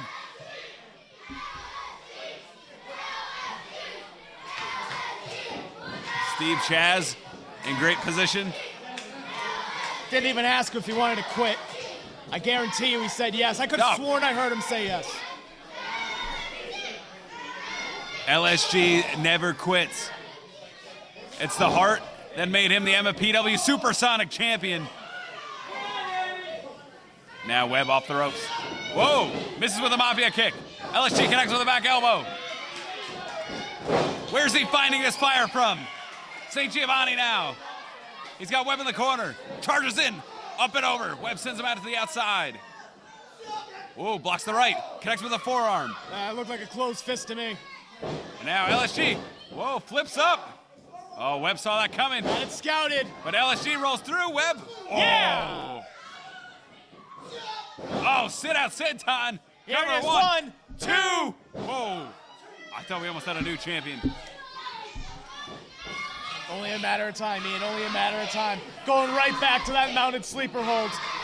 Yeah, just cutting off the oxygen to the brain, cutting off the blood flow. LSG's got to be careful here, but at the same time, you know, he's got to pick his spot. I know that brain's moving. I know that brain's thinking. Looking for an opening. Perhaps waiting until Mikey Webb's hubris gets in the way to try and mount a comeback out of the sleeper hold, but it might be too late. He's counting And the sheep. third hit goes down. Oh! No! LSG! Look at this! LSG is Webb on his back, charging into the corner. Right back to that sleeper hold. Yeah, good strategy here by Webb. I got to give it to him, but LSG, great ring awareness. Oh! There it is. Clubbing forearm to the back. Turning up the aggression on LSG is Mikey Webb. Working on that neck, back into the sleeper. Sitting on that lower back of LSG. Just draping his body weight. Making LSG work twice as hard to establish a vertical base, but look at this. Whoa! LSG now. Can he find something deep down inside and take advantage of this opportunity?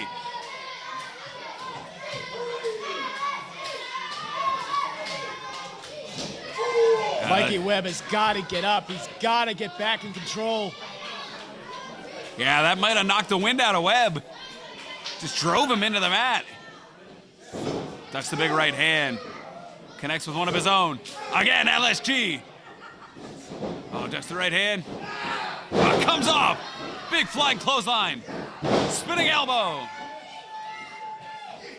Front face lock. Could be looking for the Saints explosion. A move. He won the play-in match of the ROH Shot Prospect Tournament. Uh-oh. Flips out of the back suplex attempt. Rolls through. Connects with a leaping clothesline. And down goes Webb. St. Giovanni now firmly in control of this Supersonic Championship bout. Whoa! Cover, 1, 2, this could be it, throw!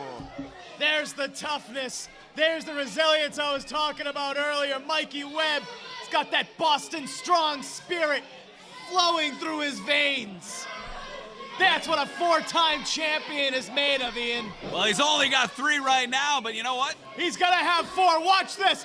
Boom! Yeah! Whoa! 1, 2. New champ. Springboard high cross body. Wow. I thought that was gonna be it too.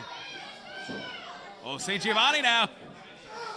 Whoa! Counters the Saints explosion, does Webb. Sweet elbow. Oh, connects with a knee. Super kick to the temple. Oh! Springboard knee. Night, 1, 2.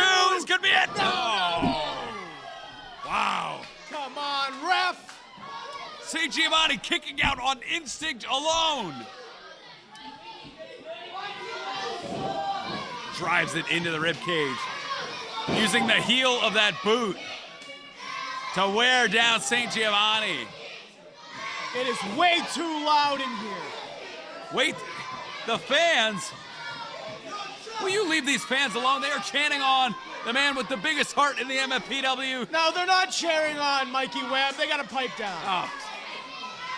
I, of course, was speaking of the MFPW Supersonic Champion, LSG, who's just getting taunted, paintbrushed. Wow!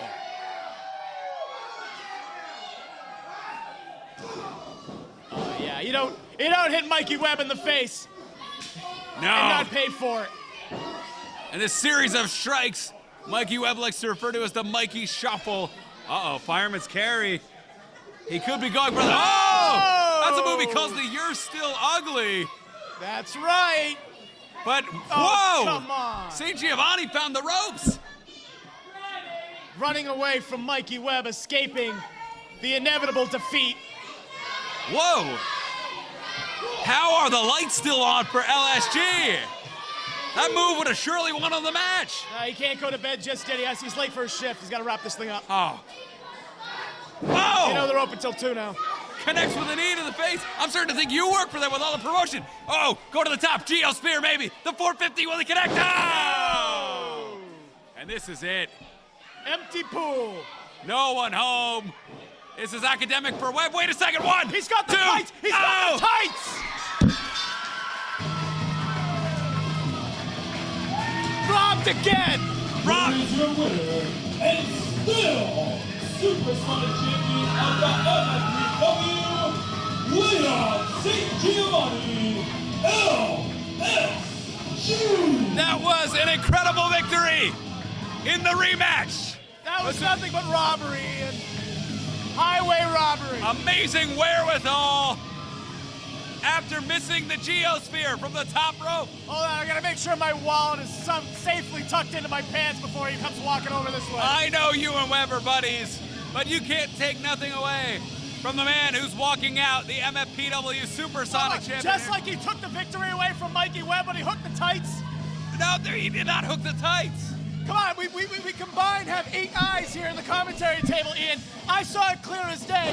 LSG hooked the tights of Mikey Webb and stole that victory. Once again, 4 times over, Mikey Webb has been a victim of circumstance here in the MFPW. I see things a lot differently, with all due respect, Caleb. I saw a great wrestling match. I saw Mikey Webb let the fans get into his head, like you're seeing right here.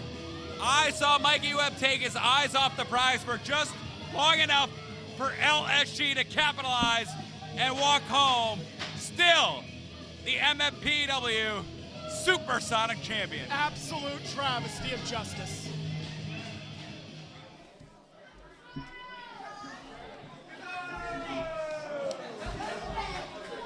The following bout is scheduled for one fall, and it is match number 1 of the MFPW Invitational Tournament semifinals.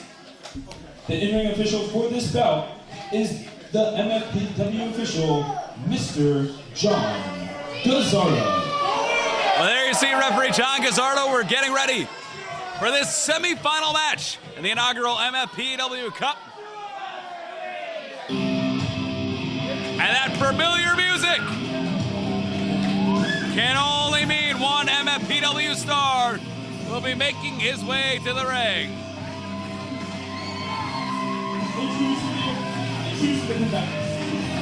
First, representing the real-life heel and accompanied by QT Marshall, Punisher Martinez. Punisher Martinez has a lot on his mind these days. The franchise, the flagship of the MFPW. Of course, he's one half of the Keystone Pro Championship Wrestling Tag Team Champions. And he's done it all here at the Monster Factory. Two-time MFPW Heavyweight Champion. Former MFPW Tag Team Champion with the man right there in the ring, QT Marshall, gifted punishment. And he has his eyes set on the MFPW Cup. But in order to do that, he will have to vanquish an old foe.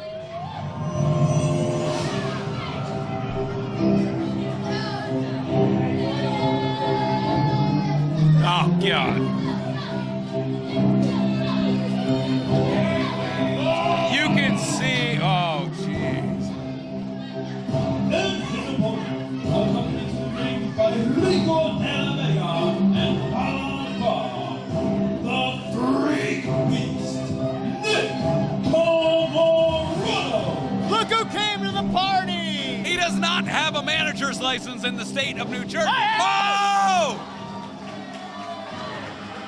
What in the world was that? Punisher Martinez wasting no time, taking the fight straight to the Freak Beast, Nick Camarado. Both men are in the ring. Let's ring the bell. Let's do it, Caleb. Fist of Anarchy. Not only is he a backstabber, but he's a dirty cheater as Cover, well. 2. Whoa. Whoa, gotta give credit there to Nick Camarado, the Freak Beast, who admittedly was caught off guard. And now he's signaling for the South of Heaven chokeslam, the move that won him the MFPW Heavyweight Championship. Rico's got to get up. He's got to help his man here. Camarado, dazed and confused, gets to his feet. And now, look for the, oh, get that piece of trash out of here. How many more times is the Punisher going to take advantage and assault a helpless man? A defenseless man. That's his own fault. He put himself in the line of danger. And John Gazzardo sends both Rico de la Vega and Father Bar back to where they came with a spear. Oh, God. Fala, make sure he's okay. Punisher laid out with the spear, the move Camarado won with in our quarterfinals here tonight. This match out of control. We're only a minute in. You were all set and ready to call Punisher Vega, to call Punisher Martinez the victor, just like that. But like just as you said, it only took a minute for Nick Camarado to be back on his feet and taking the pain to the Punisher. Big double axe handle lays in that pain. And now Camarado, the Freak Beast, stalking Punisher. Oh! Camarado, we mentioned, former All-American in wrestling, football, weightlifting. An incredible transition to professional wrestling just 2 years ago. Ooh. And he's turned heads all across the world, major companies. Precisely why Rico De La Vega has gone to the great lengths he's gone to acquire the services of the Freak Beast. Yeah, and it looks like an investment well done. Front face lock. Oh, Punisher sinks low. That's what he's gonna have to do. He's gonna keep that center of gravity low so that Nick Camarado doesn't do that. Wow.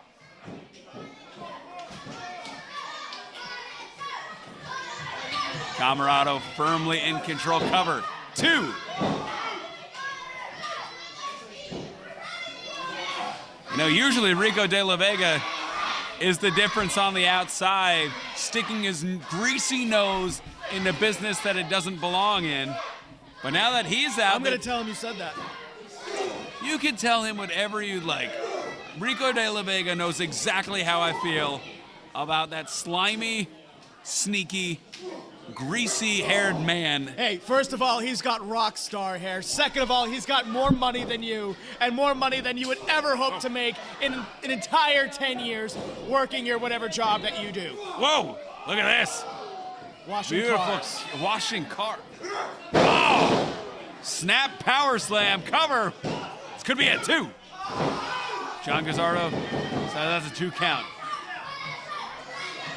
You know, still at ringside, QT Marshall for the Real Life Heels. QT, of course, not cleared for active competition. Front row seat to watch his buddy get his head taken off.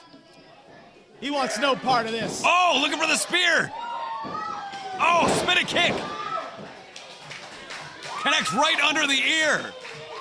Very important to the equilibrium in the human body. Now both men are down. Might have been a last grasp for the Punisher as he makes his way to a vertical base. Camarado using the ropes. Both men to their feet in opposite corners. Punisher charges in with a big back elbow. And again, 250 pounds driven into Nick Camarado's throat. Oh, forearm. Sends Camarado's head into the second row. Uh-oh. Whoa, fireman's carry. Samoan drop. Flatten them like a pancake. Going for the cover, hooks the leg. 2. Whoa. Camarado's body weight wasn't quite draped over the shoulders, leaving a window for the former 2-time MFPW heavyweight champion to be able to kick out. Now Camarado perhaps wasting time. Signaling for the end. I don't know. He's letting valuable time go by here. Uh-oh. Looking for the south of heaven chokeslam, maybe?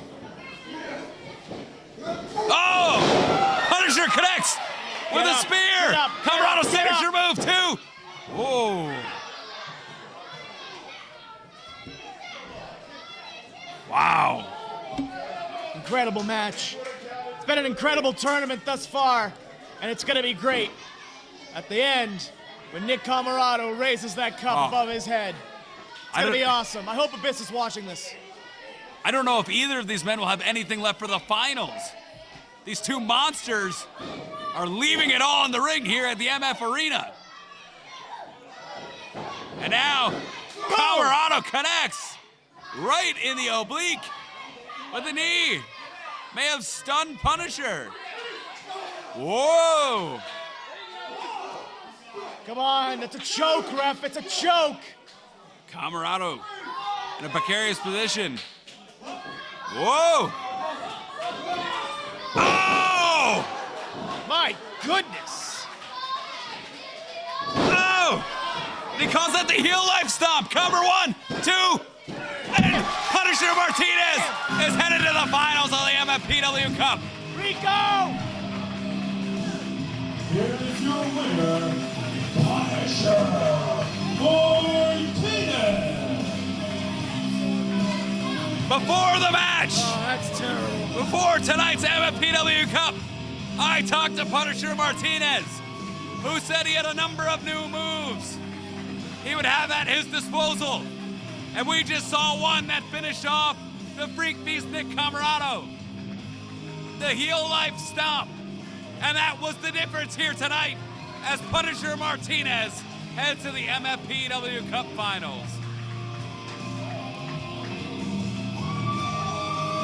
Well, that's just great. I'm so happy. I'm so glad all these people in Paulsboro cheer on that Benedict Arnold, cheer on that backstabber. But that's okay. That's fine. He still has one more match left to go. And I have a feeling he's going to be met with quite the stiff competition. Well, certainly that will be the case. The next semifinal match, it's going to be a great one. Mario Baccarat versus Nick Westgate. The winner, though, is on a path for a head-on collision with Punisher Martinez.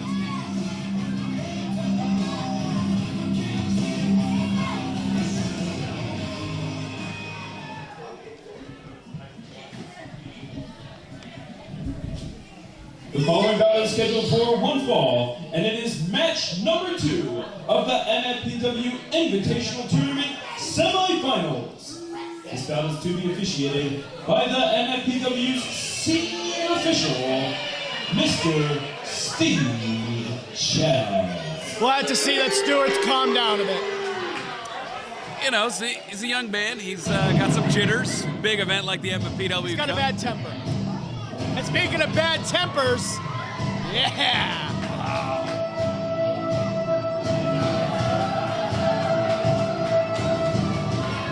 Introducing the combatants.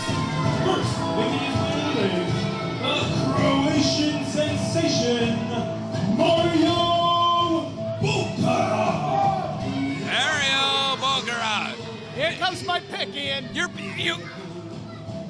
You picked at least 4 different competitors. And here I'm tonight. picking the winner right here. Here's the winner, Mario Baccarat. The Croatians. Say it with me, Baccarat. It's awesome. Get used to it. The Croatian sensation, Mario Baccarat. Baccarat. Very impressive in his MFPW debut. And he certainly displayed all the tools needed to walk out of the MF Arena with the MFPW Cup in hand. Staring holes right through you. Those eyes see nothing but red at the moment. This man is focused. This man has a mission to take the MF Cup back home to Croatia. And he's gonna do it. Mark my words. He's gonna do it. I've never been wrong. I haven't been wrong all night. Well, I'm gonna say you have been wrong because you predicted this next man to also win the MFPW Cup. I predicted that he'd advance. I never predicted that he'd win. Well, we'll take a look at the tape, but we'll send it to Stuart Campbell for the introduction. And his opponent, making his way to the ring, Nick Westgate. And Nick Westgate, a man who's quickly making a name for himself here at the MFPW in the Supersonic division. Well, he's shown he can take it to the best of the best across all weight classes and divisions. Very impressive victory in the first round here tonight in the quarterfinals. Hey, listen, I love Nick Westgate, Oh! hometown boy, but right now I certainly don't envy him and the ass kicking he's about to take, courtesy of the Croatian Crusher. Croatian Crusher, who Minted today. we saw employ a number of suplexes against benchmark Bill Daly.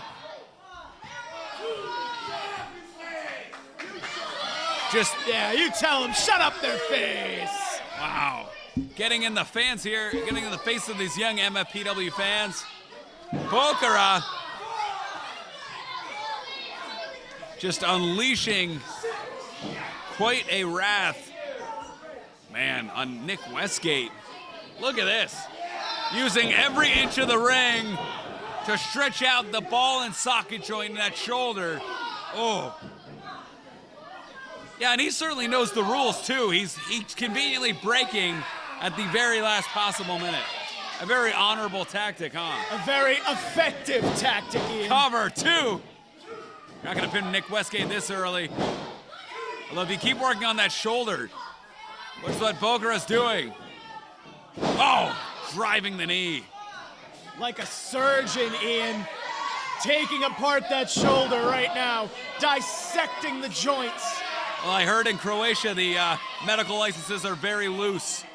So I'm sure this work he's doing right now on the shoulder would qualify him as a physician. Cover 2.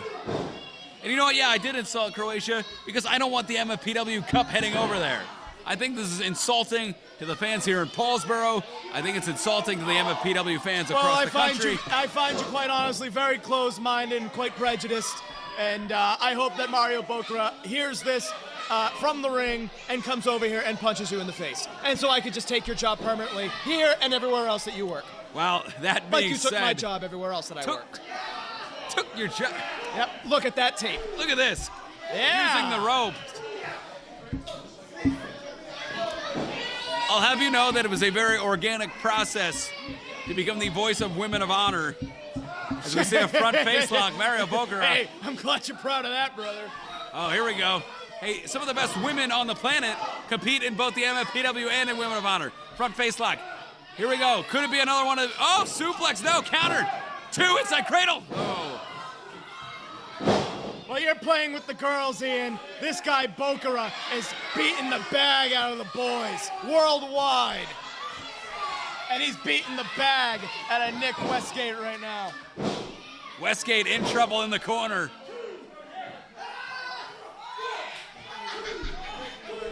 Westgate just driving it in. He's a master at that. He's a master at everything he does. And don't tell him any differently. He'll punch you in the face. And Bocra. And I gotta wonder, that strategy working on the shoulder seemed to be paying off, but it seems to be deviating a little bit.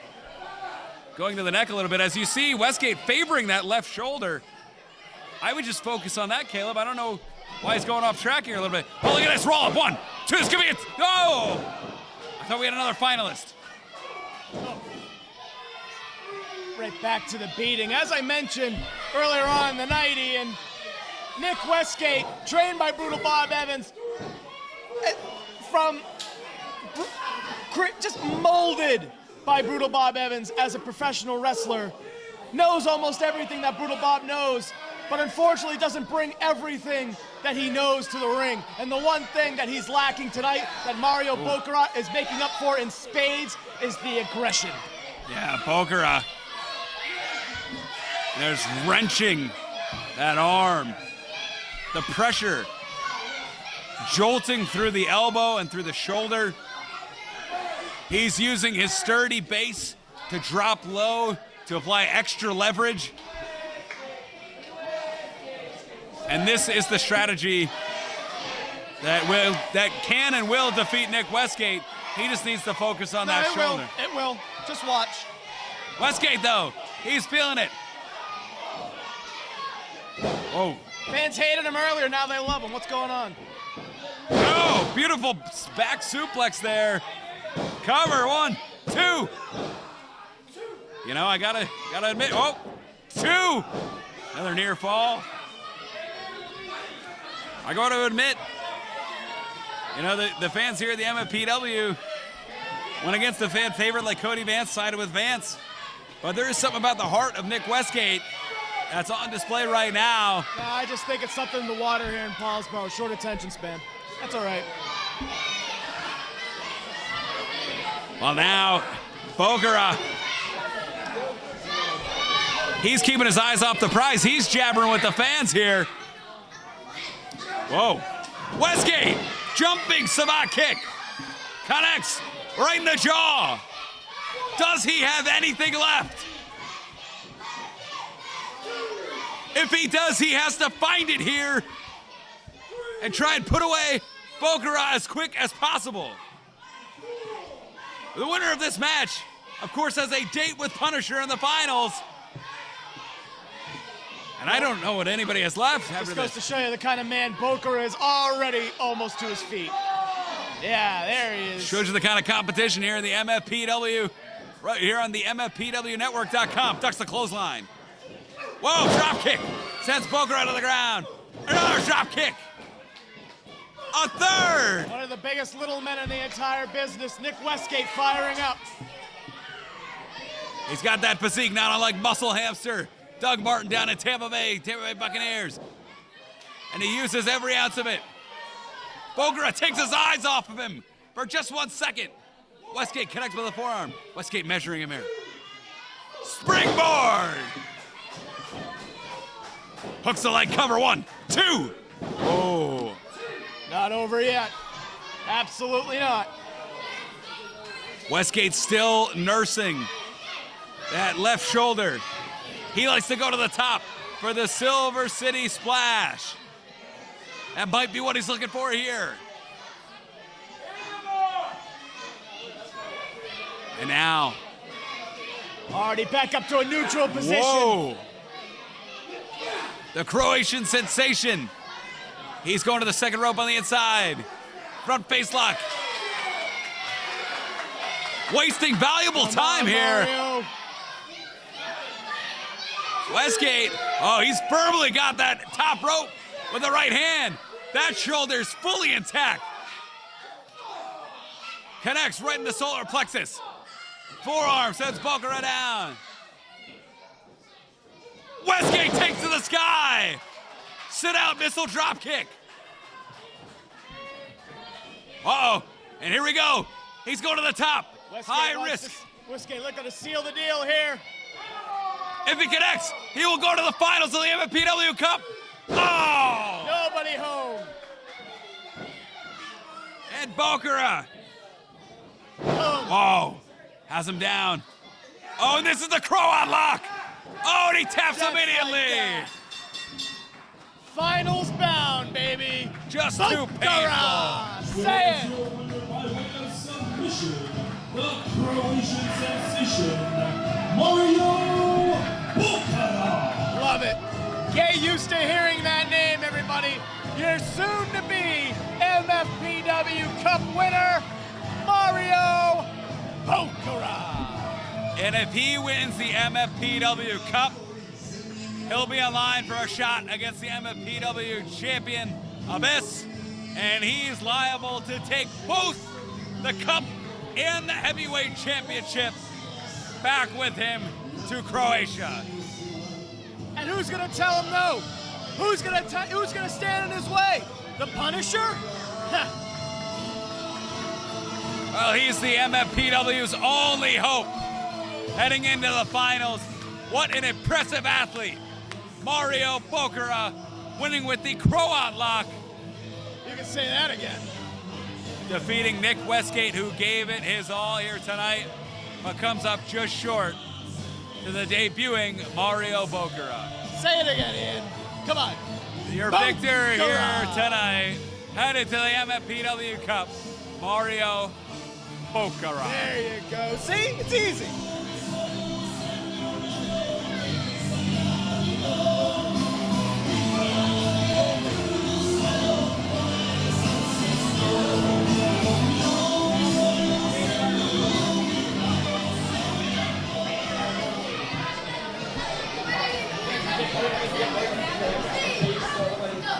The following MFPW Girls Division match is scheduled for one fall and is to be officiated by the MFPW official, Mr.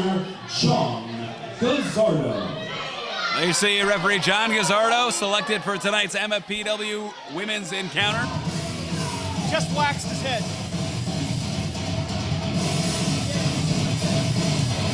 Some unfamiliar music here at the MFPW. Introducing first, from Philadelphia, Pennsylvania, Miranda Burnett, the And that music is unfamiliar because it's part of a total transformation. Since losing the MFPW Women's Championship, the MFPW Girls Championship to Globetrotter Deonna Purrazzo, Miranda Burnett, the MV, has snapped. We are seeing none of the characteristics that made her the 2015 NWA Legends Scholarship Award winner. She's turned her back on the fans, she's turned her back on her trainers, and she's turned her back on everybody that's helped her get to the top of the MFPW girls division. And guess what? By doing all of that, she's gonna climb straight to the top of the women's wrestling world. Bank on it. Well, that remains to be seen. And tonight, she has a huge challenge in front of her. A debuting star here at the MFPW. And her opponent from Pittsburgh, Pennsylvania, Britt Baker. Britt Baker, straight from Pittsburgh, Pennsylvania. She trains with IWC, trained by Johnny Gargano and Candice LeRae. Quite a pedigree. Star on the rise in the Northeast independent scene at a time when women's professional wrestling has never been hotter and more competitive.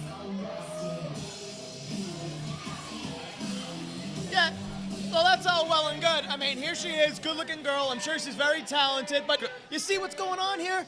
She's coming out here doing the same exact thing that the MV had been doing for all that time, and guess what? She's a nobody, just like the MV was. And guess what? Now she's gonna be a somebody. The MV, she decided to disregard all of the things in her past, get rid of all of these insignificant people in Paulsboro. Guess what? These people in Paulsboro aren't gonna get her to Orlando. They're not gonna get her to Madison Square Garden. They're not gonna get her to Jerry Jones Stadium. They're not gonna get her to the top, Ian. Only she can take herself to the top.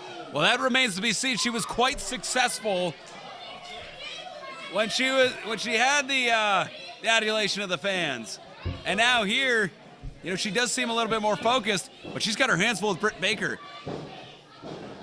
Britt Baker, of course, we mentioned the IWC, trained IWC under Johnny Gargano. She likes the technical wrestling. She likes to work to the mat. She uses those long limbs to her advantage. She uses the long reach to her advantage.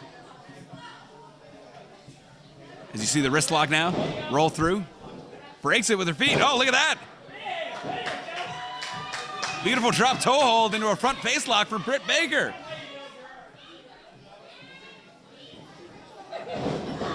You know, back in July at the NWA Legends Camp, I was there when legends like Dr. Tom Pritchard, Lance Storm, Gerald Briscoe, Jim Cornette, they all said the MV had the work ethic, the potential to become one of the biggest stars in women's wrestling. She won the NWA Legends Scholarship. It was awarded to one person out of 50 campers. All of that seems to be gone, though. When she turned her back to the fans, she abandoned the work ethic that drove her. She abandoned the drive that drove her. I disagree, Ian. I think all of those great names, all the dignitaries you just mentioned that saw all that greatness in the MV, they're not wrong. They're 100% right. She was wrong, Ian. She had her mind elsewhere. She had her mind on pleasing all of these people and being everybody's friend and being liked by everybody, not being the best. Guess what? Now that she's gotten rid of all of this distraction, she only has one objective now, only one thing on her mind, and that's making money, that's winning championships, and that's being the absolute best. Well, you know, that approach hasn't worked so far. In her rematch with Deonna Purrazzo, she came up on just on the short end of the stick, one of the classic battles you can see on the MFNetwork.com. And you know what? I don't know. You know, Deonna Purrazzo, one of the best in the world right now. The only one to compete on NXT, ROH, and TNA in the same calendar week. And MV took her to the limit. And she did that, Ian, without slapping one hand in any of these rows here at the Monster Factory. That's what separated her and the MV that night, is she didn't care about what these people thought of her. And guess what? That's what's going to make the MV the future champion. She'll be champion again because she doesn't need anybody to help her get there. She'll do it just fine all by herself. Well, Britt Baker, she's winning some fans here tonight. That's great, but what are they going to do for her? Are they going to tag in when she's in trouble? Are they going to make the hot tag? Are they going to wrestle the MV when she needs help?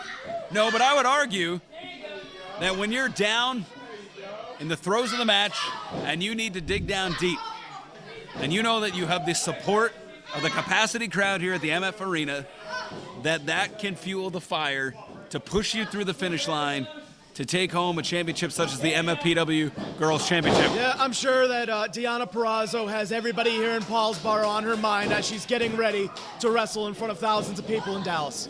Well, here we go. Whoa, shoulder tackle. I'm telling you, Ian, the people don't matter. Well, Britt Baker, she's got the support of the people. She's on a roll here.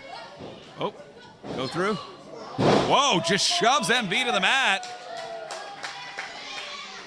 And Baker now, who has the strength advantage. MV counters. Oh. Yeah, there you go. That's that new mean streak. That's the aggression. That's the focus, Ian. Yeah, we're seeing it here, driving Baker into the corner. See, she's not taking the time to say, come on, or let's go, or how am I doing, everybody? Aren't I great? No, she's going and taking the fight to Britt Baker. She's going to need to stay on her because Britt Baker, we know of her reputation. Now, the crowd. You know, this is why you want to be on the fans' good side. They can add a little extra distraction. Oh, she's working on that elbow there. She's working on the elbow because she likes to go for the cross arm breaker. She likes to finish her opponents. Oh, look at this. The cross arm breaker that won her the very first championship in the first place, and it's that very same arm breaker that's going to win her that championship again. Absolutely. Well, it remains to be seen. I'd like to see her and Deonna Purrazzo go one-on-one once again. But you know what? She's going to have to get through Britt Baker first. But she's got a strategy here that's paying off.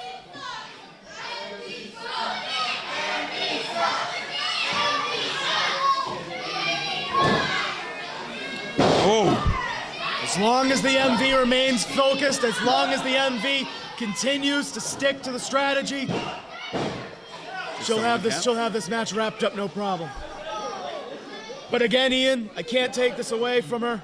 She's still learning, she's still a student, but she's getting there.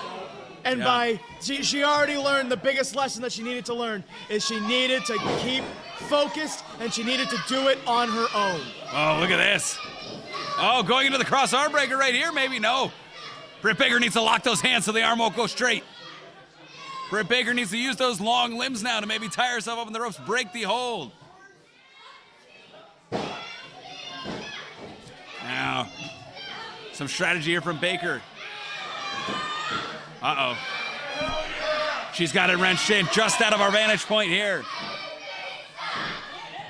Britt Baker firing back with some forearms as the MV steps over, driving the shin right into the bicep. Oh.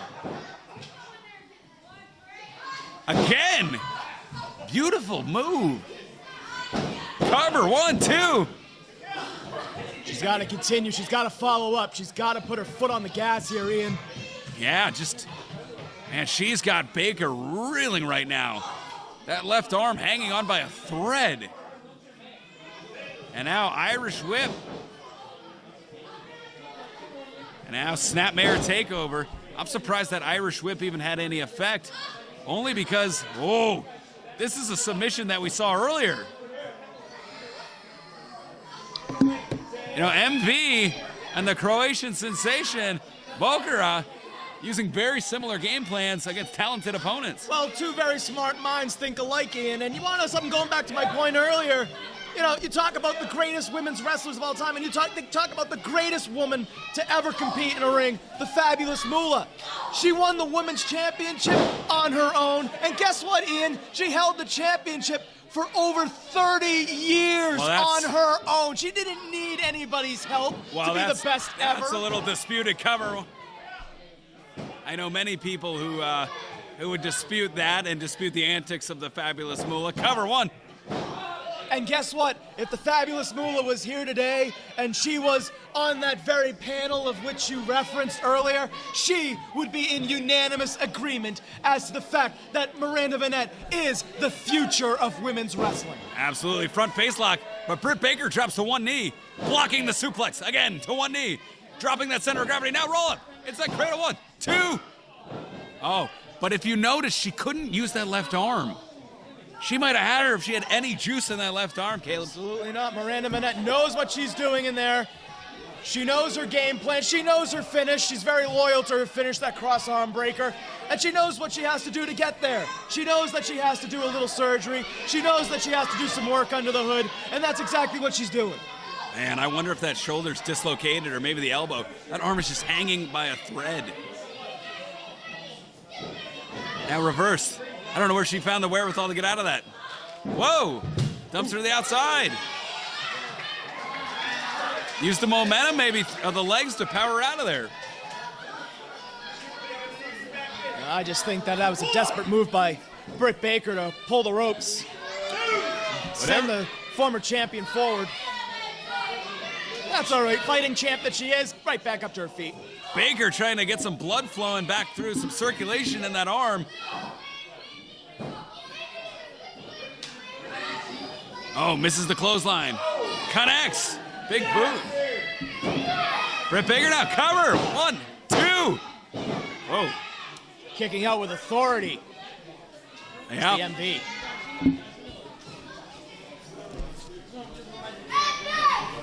And the MV, she always says she wants to. Oh, what do we got here? It's a butterfly. Yeah. Side Russian leg sweep. MV hates butterflies. Roll over. 1, 2. Oh, look at that, right on the arm. Cross arm breaker. The NV. She wants you to envy the MV. Britt Baker, how long can she keep those hands locked? Whoa, cover 1, 2. Oh, no. Whoa! One of the biggest upsets in MFPW girls history. Britt Baker comes in and shocks us all. Wow! She knew that the MV likes to go for the NV, the cross arm breaker, as she found a way to use it to her advantage, despite that left arm hanging on by a thread. I don't know what to say. I mean, just another great female competitor, another great female athlete added to the already amazing lineup here at the MFPW. Britt Baker, she now has to be the #1 contender to the MFPW Girls Championship, currently held by Deonna Purrazzo. And there you see a despondent MV who will take home the loser's end of the purse here tonight.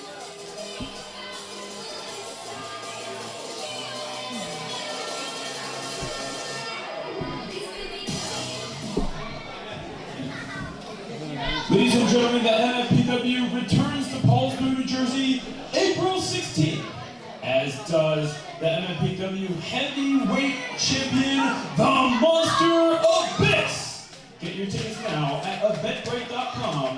Of course, visit our website, monsterfactory.org, for everything that you need to know about the MFPW.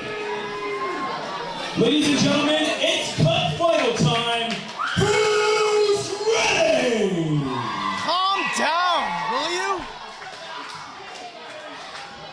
The following bout is scheduled for one fall, and it is the MFPW Invitational Tournament Final. This bout is to be contested in one fall, and is to be officiated by the MFPW senior official, Mr. Steve Chaz. Well, we've had a number of competitors from around the world, Caleb, sign their names on the dotted line to try and be a part of the very first, the inaugural MFPW Cup. But it has come down to 2. And it will be decided here tonight in Paulsboro, New Jersey. I hope Danny Cage has the FedEx label printed in the back. That cup is being sent home to Croatia with this man. Say his name. If you don't, I'll say it for you. 1, 2, okay. Bokara! Mario Bokara. I have to admit, I did my research, I did my homework. I was impressed, but nothing impressed me more than seeing this man live.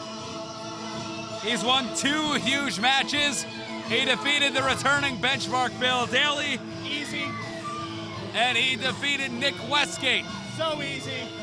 To get here to the finals of the inaugural MFPW Cup. And by the end of the night, the MFPW Cup may be engraved and draped with the name Mario Boccara. That's right. Mark my words, and it's as good as gold. Well,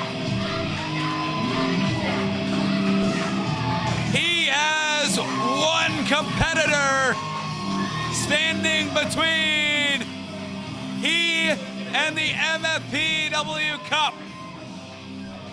The former two-time MFPW Heavyweight Champion. The former MFPW Tag Team Champion. The Backstabber. The Benedict Arnold. The Fluke of a Friend. The man who made it to the second round of the 2016 ROH Top Prospect Tournament. Did he win? The man who is a finalist here for the MFPW Cup and has his sights set on challenging whoever the MFPW champion may be. Whether it be the Monster Abyss. All I'm gonna say, Ian, is that history has a funny way of repeating itself. Take it away, nerd. Introducing the combatants. First, standing to my left, from Zadar, Croatia, weighing in at 92.9 kilos, the Croatian sensation, Mario Boccara. Yeah!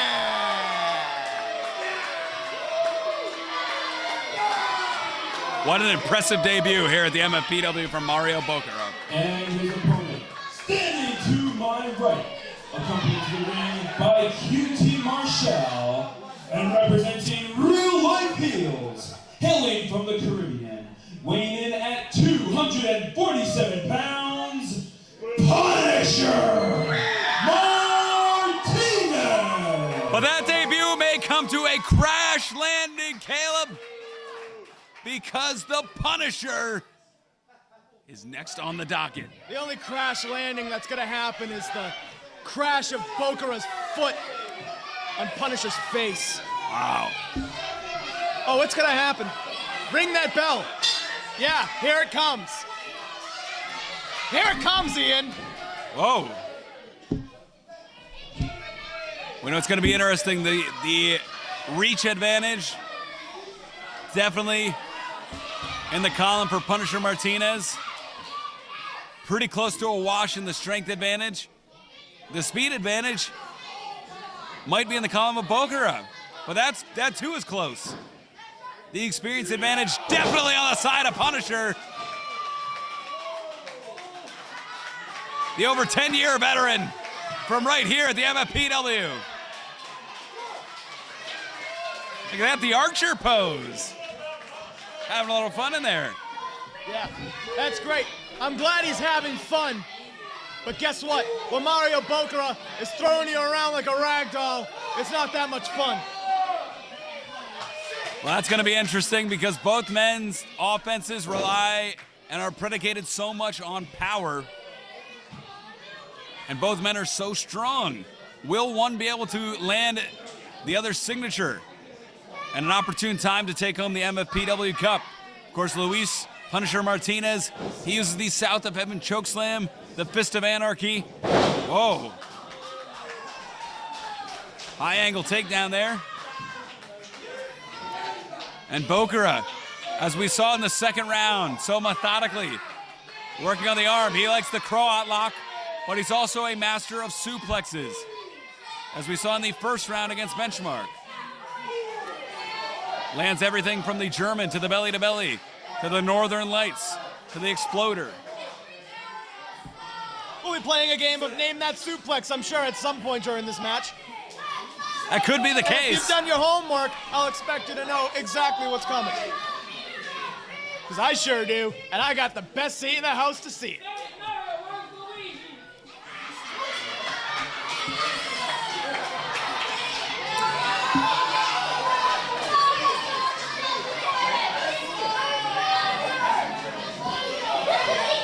Here we go, Bokara.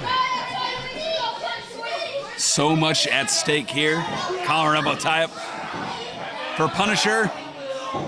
Could be an elevator straight back to the top of the throne he's all too familiar with. For Mario Bokara, it could be the greatest debut in MFPW history, as you see Bokara trying to get out of the side headlock using the hair. You know, at this point, Caleb, I'm going to say that both of these men need to use any means necessary when the stakes are this high. I wasn't even that upset with Bokara going for the hair there. Oh, I would expect nothing less from the type of character that Punisher Martinez is. He'll definitely go to any length to get what he wants. Stabbing his good friend in the back, stabbing his manager in the back. Hey, guess what? If QT Marshall, if I were him, I'd be real careful because I'm sure he's the next one that Luis Martinez is going to stab in the back. Just watch, it's going to happen. Well, Gifted Punishment, recently successful in a televised event, Ring of Honor 2300 Arena. Punisher Martinez, QT Marshall. Oh, of course, sidelined, headed with major surgery, leading Punisher back to singles competition. Here we go, drops down, does Bokara. Looking for the hip toss, countered. Hip toss from Punisher to Bokara. And now Punisher. Beautiful arm drag. Punisher can take it to the mat too here. QT Marshall calling Bokara. Good idea. Bokara is going to take a powder. He's going to take a walk. He's going to recollect himself. Good plan. And the stakes are so... Wait, what? He's going to the back? Yeah, he needs a drink. The stakes are so high. All the cold water's in the back. There you go. I'll refresh. Ready to go. Whoa, looking for the dive that he did earlier. Oh, distracted for just a second. Punisher connects. The incompetent referee unable to keep Luis Martinez in the ring. Now, referee Steve Chaz is the senior official here. Only the best. Never trust a man with two first names. Well, that withstanding. Looking for the South of Heaven chokeslam on the outside. He's calling for it. Now, QT, he's up on the apron. Oh, Punisher. Cheating. Is setting up Bokara. Uh-oh. Whoa. Nice. Oh. Both men now on the apron. Bokara clutching the abs. He's got him by the throat. Oh. Too much time posing. Oh. And Bokara just keeps on crushing. Wow. The wherewithal to use Punisher's weight and momentum against him and drive him straight into that unforgiving apron.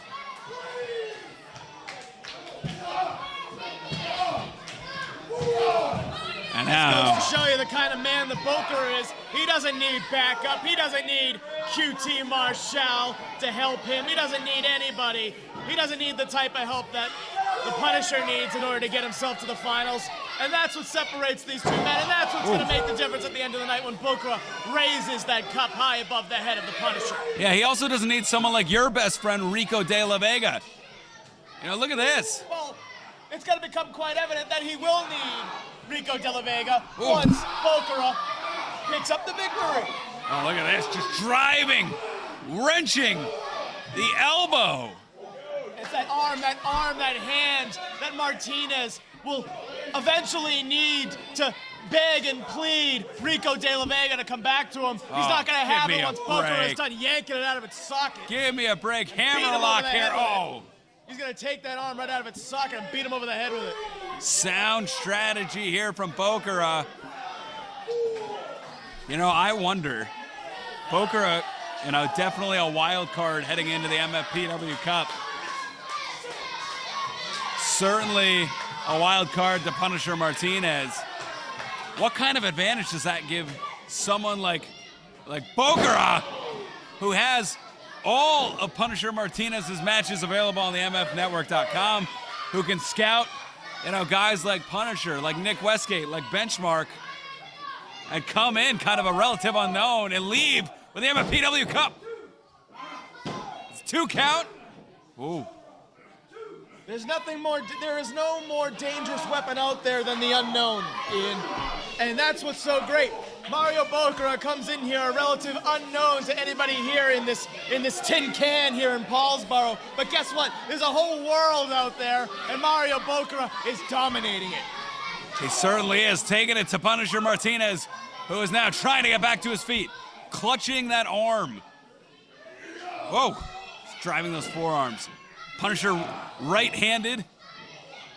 So, now maybe if I was Bokara, I would have focused on the right side. Yeah, Bokara's gonna send him straight to the leftorium. Oh. Just wrenching that arm now in the wrist lock. Whoa. Working on the ball and socket joint, the shoulder, the 3 heads of the shoulder, the front, mid, and rear deltoid just being pulled apart by Bokara.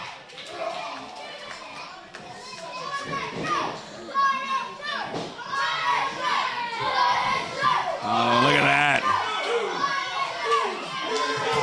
Ruthless, relentless, almost pit bull-like is Mario Bokara. Yeah, he's got his eyes on the prize here. And, man, if Punisher doesn't turn this around soon, you can kiss those dreams of the MFPW Cup goodbye. Lose faith in your boy, huh, Riccaboni?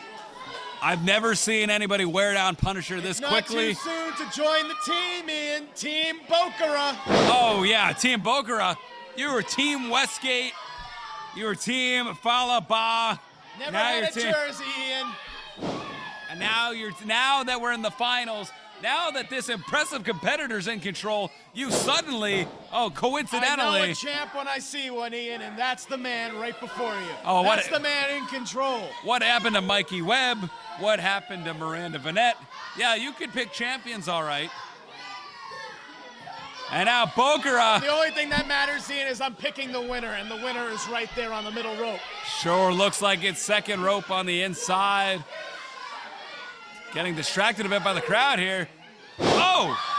Eats the boot to the face! Has Bokara staggered? Is this the opening Punisher Martinez needs? Punisher clutching that arm. He's got to get some feeling back into it. The Croatian sensation, Mario Bokara, has worn down Punisher's left side to the degree where it's affecting all of his movement. Oh, takes a big right elbow to the mush. Referee's got to get him out of that corner. Oh, spinning wheel kick.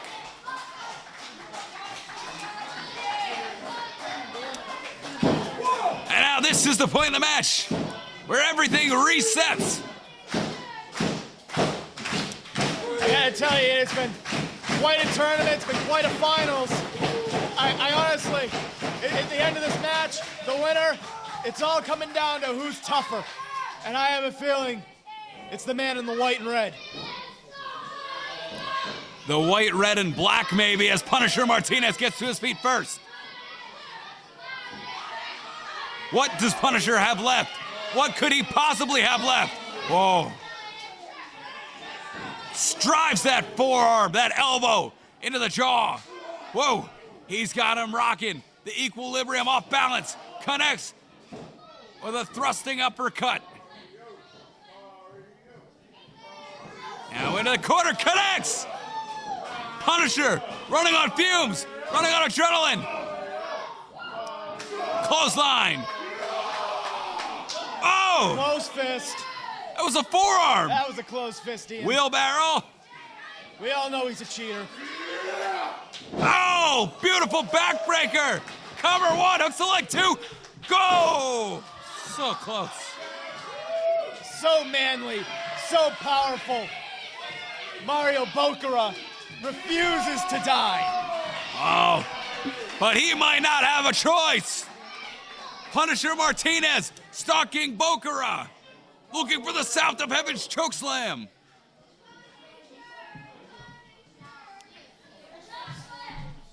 Oh, that's it locked in. Break out of it. Come on, Mario. Can he get him up? Oh no, Bokura. There it is. Oh, Come on, ref. he got out of the backstabber. Oh, missed the kick.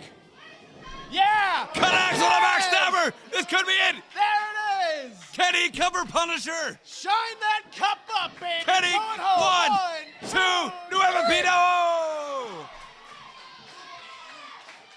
Where did he find the reserve to kick out of the backstabber?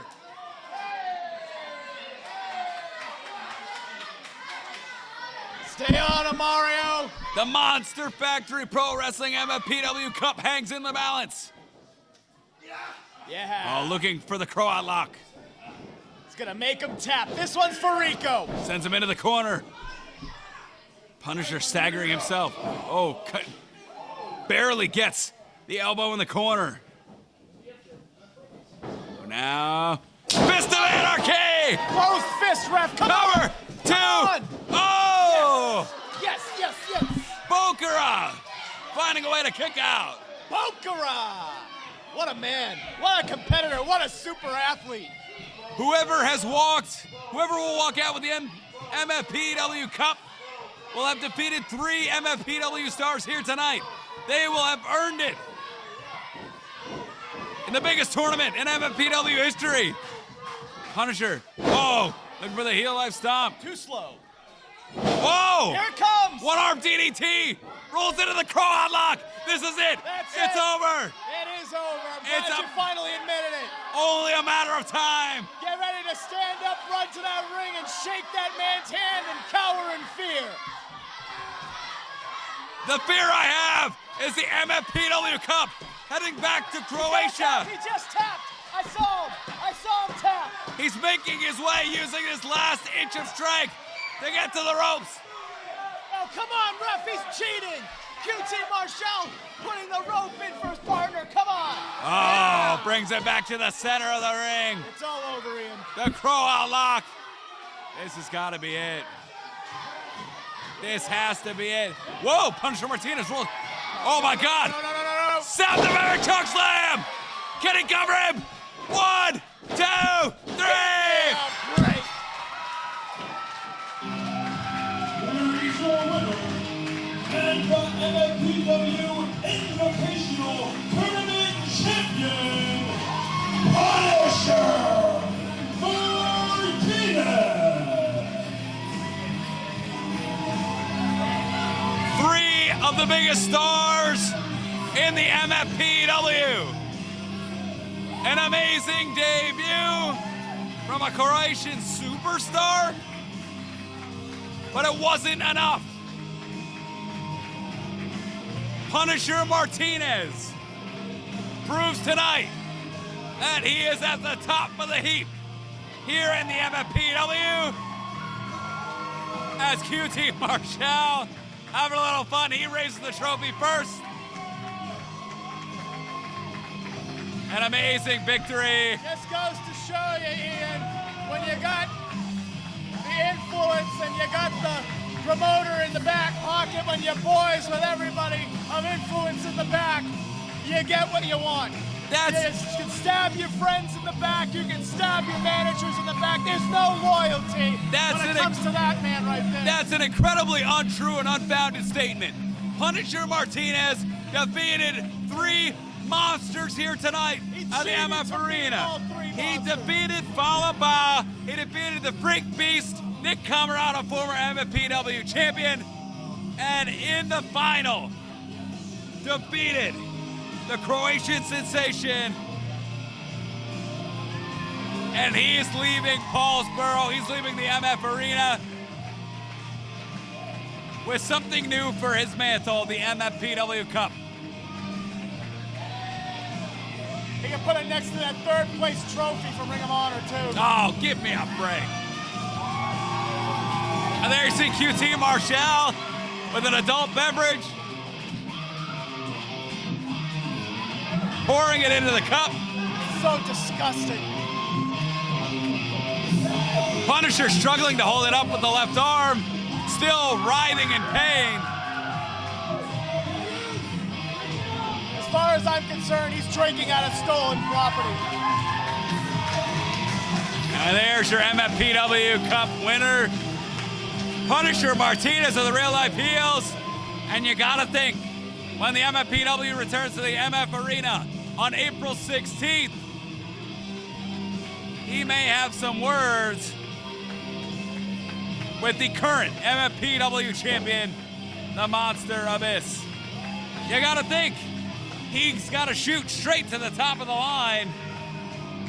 Well, you think that, but I happen to know that the next time we get here to the Monster Factory, my pal Rico De La Vega will more than likely and most definitely will have a plan. Wow. Some ominous words from Caleb Seltzer. What a night here at the MF Arena. As you see, Punisher Martinez, QT Marshall. Encouraging underage drinking. What? Give me a break. I'll call it like I see it. They're not doing anything of such. Celebrating with the hoodlums like it's a scene at a hardball. This is a disgrace. I will not condone this any longer. Mr. Riccaboni, I bid you good night. The pleasure has been all yours. Thank you. Well, there you have Caleb Seltzer. Everybody on the MFNetwork.com, this is Ian Riccaboni. We thank you for watching this amazing event here at the MF Arena. There you see Punisher Martinez, your victor, hoisting the MFPW Cup. April 16th is the next time you can see the MFPW here at the MF Arena. We invite you to join us. Once again, tickets available on Eventbrite. You can find us, the MFPW Facebook, Twitter, all that fun jazz.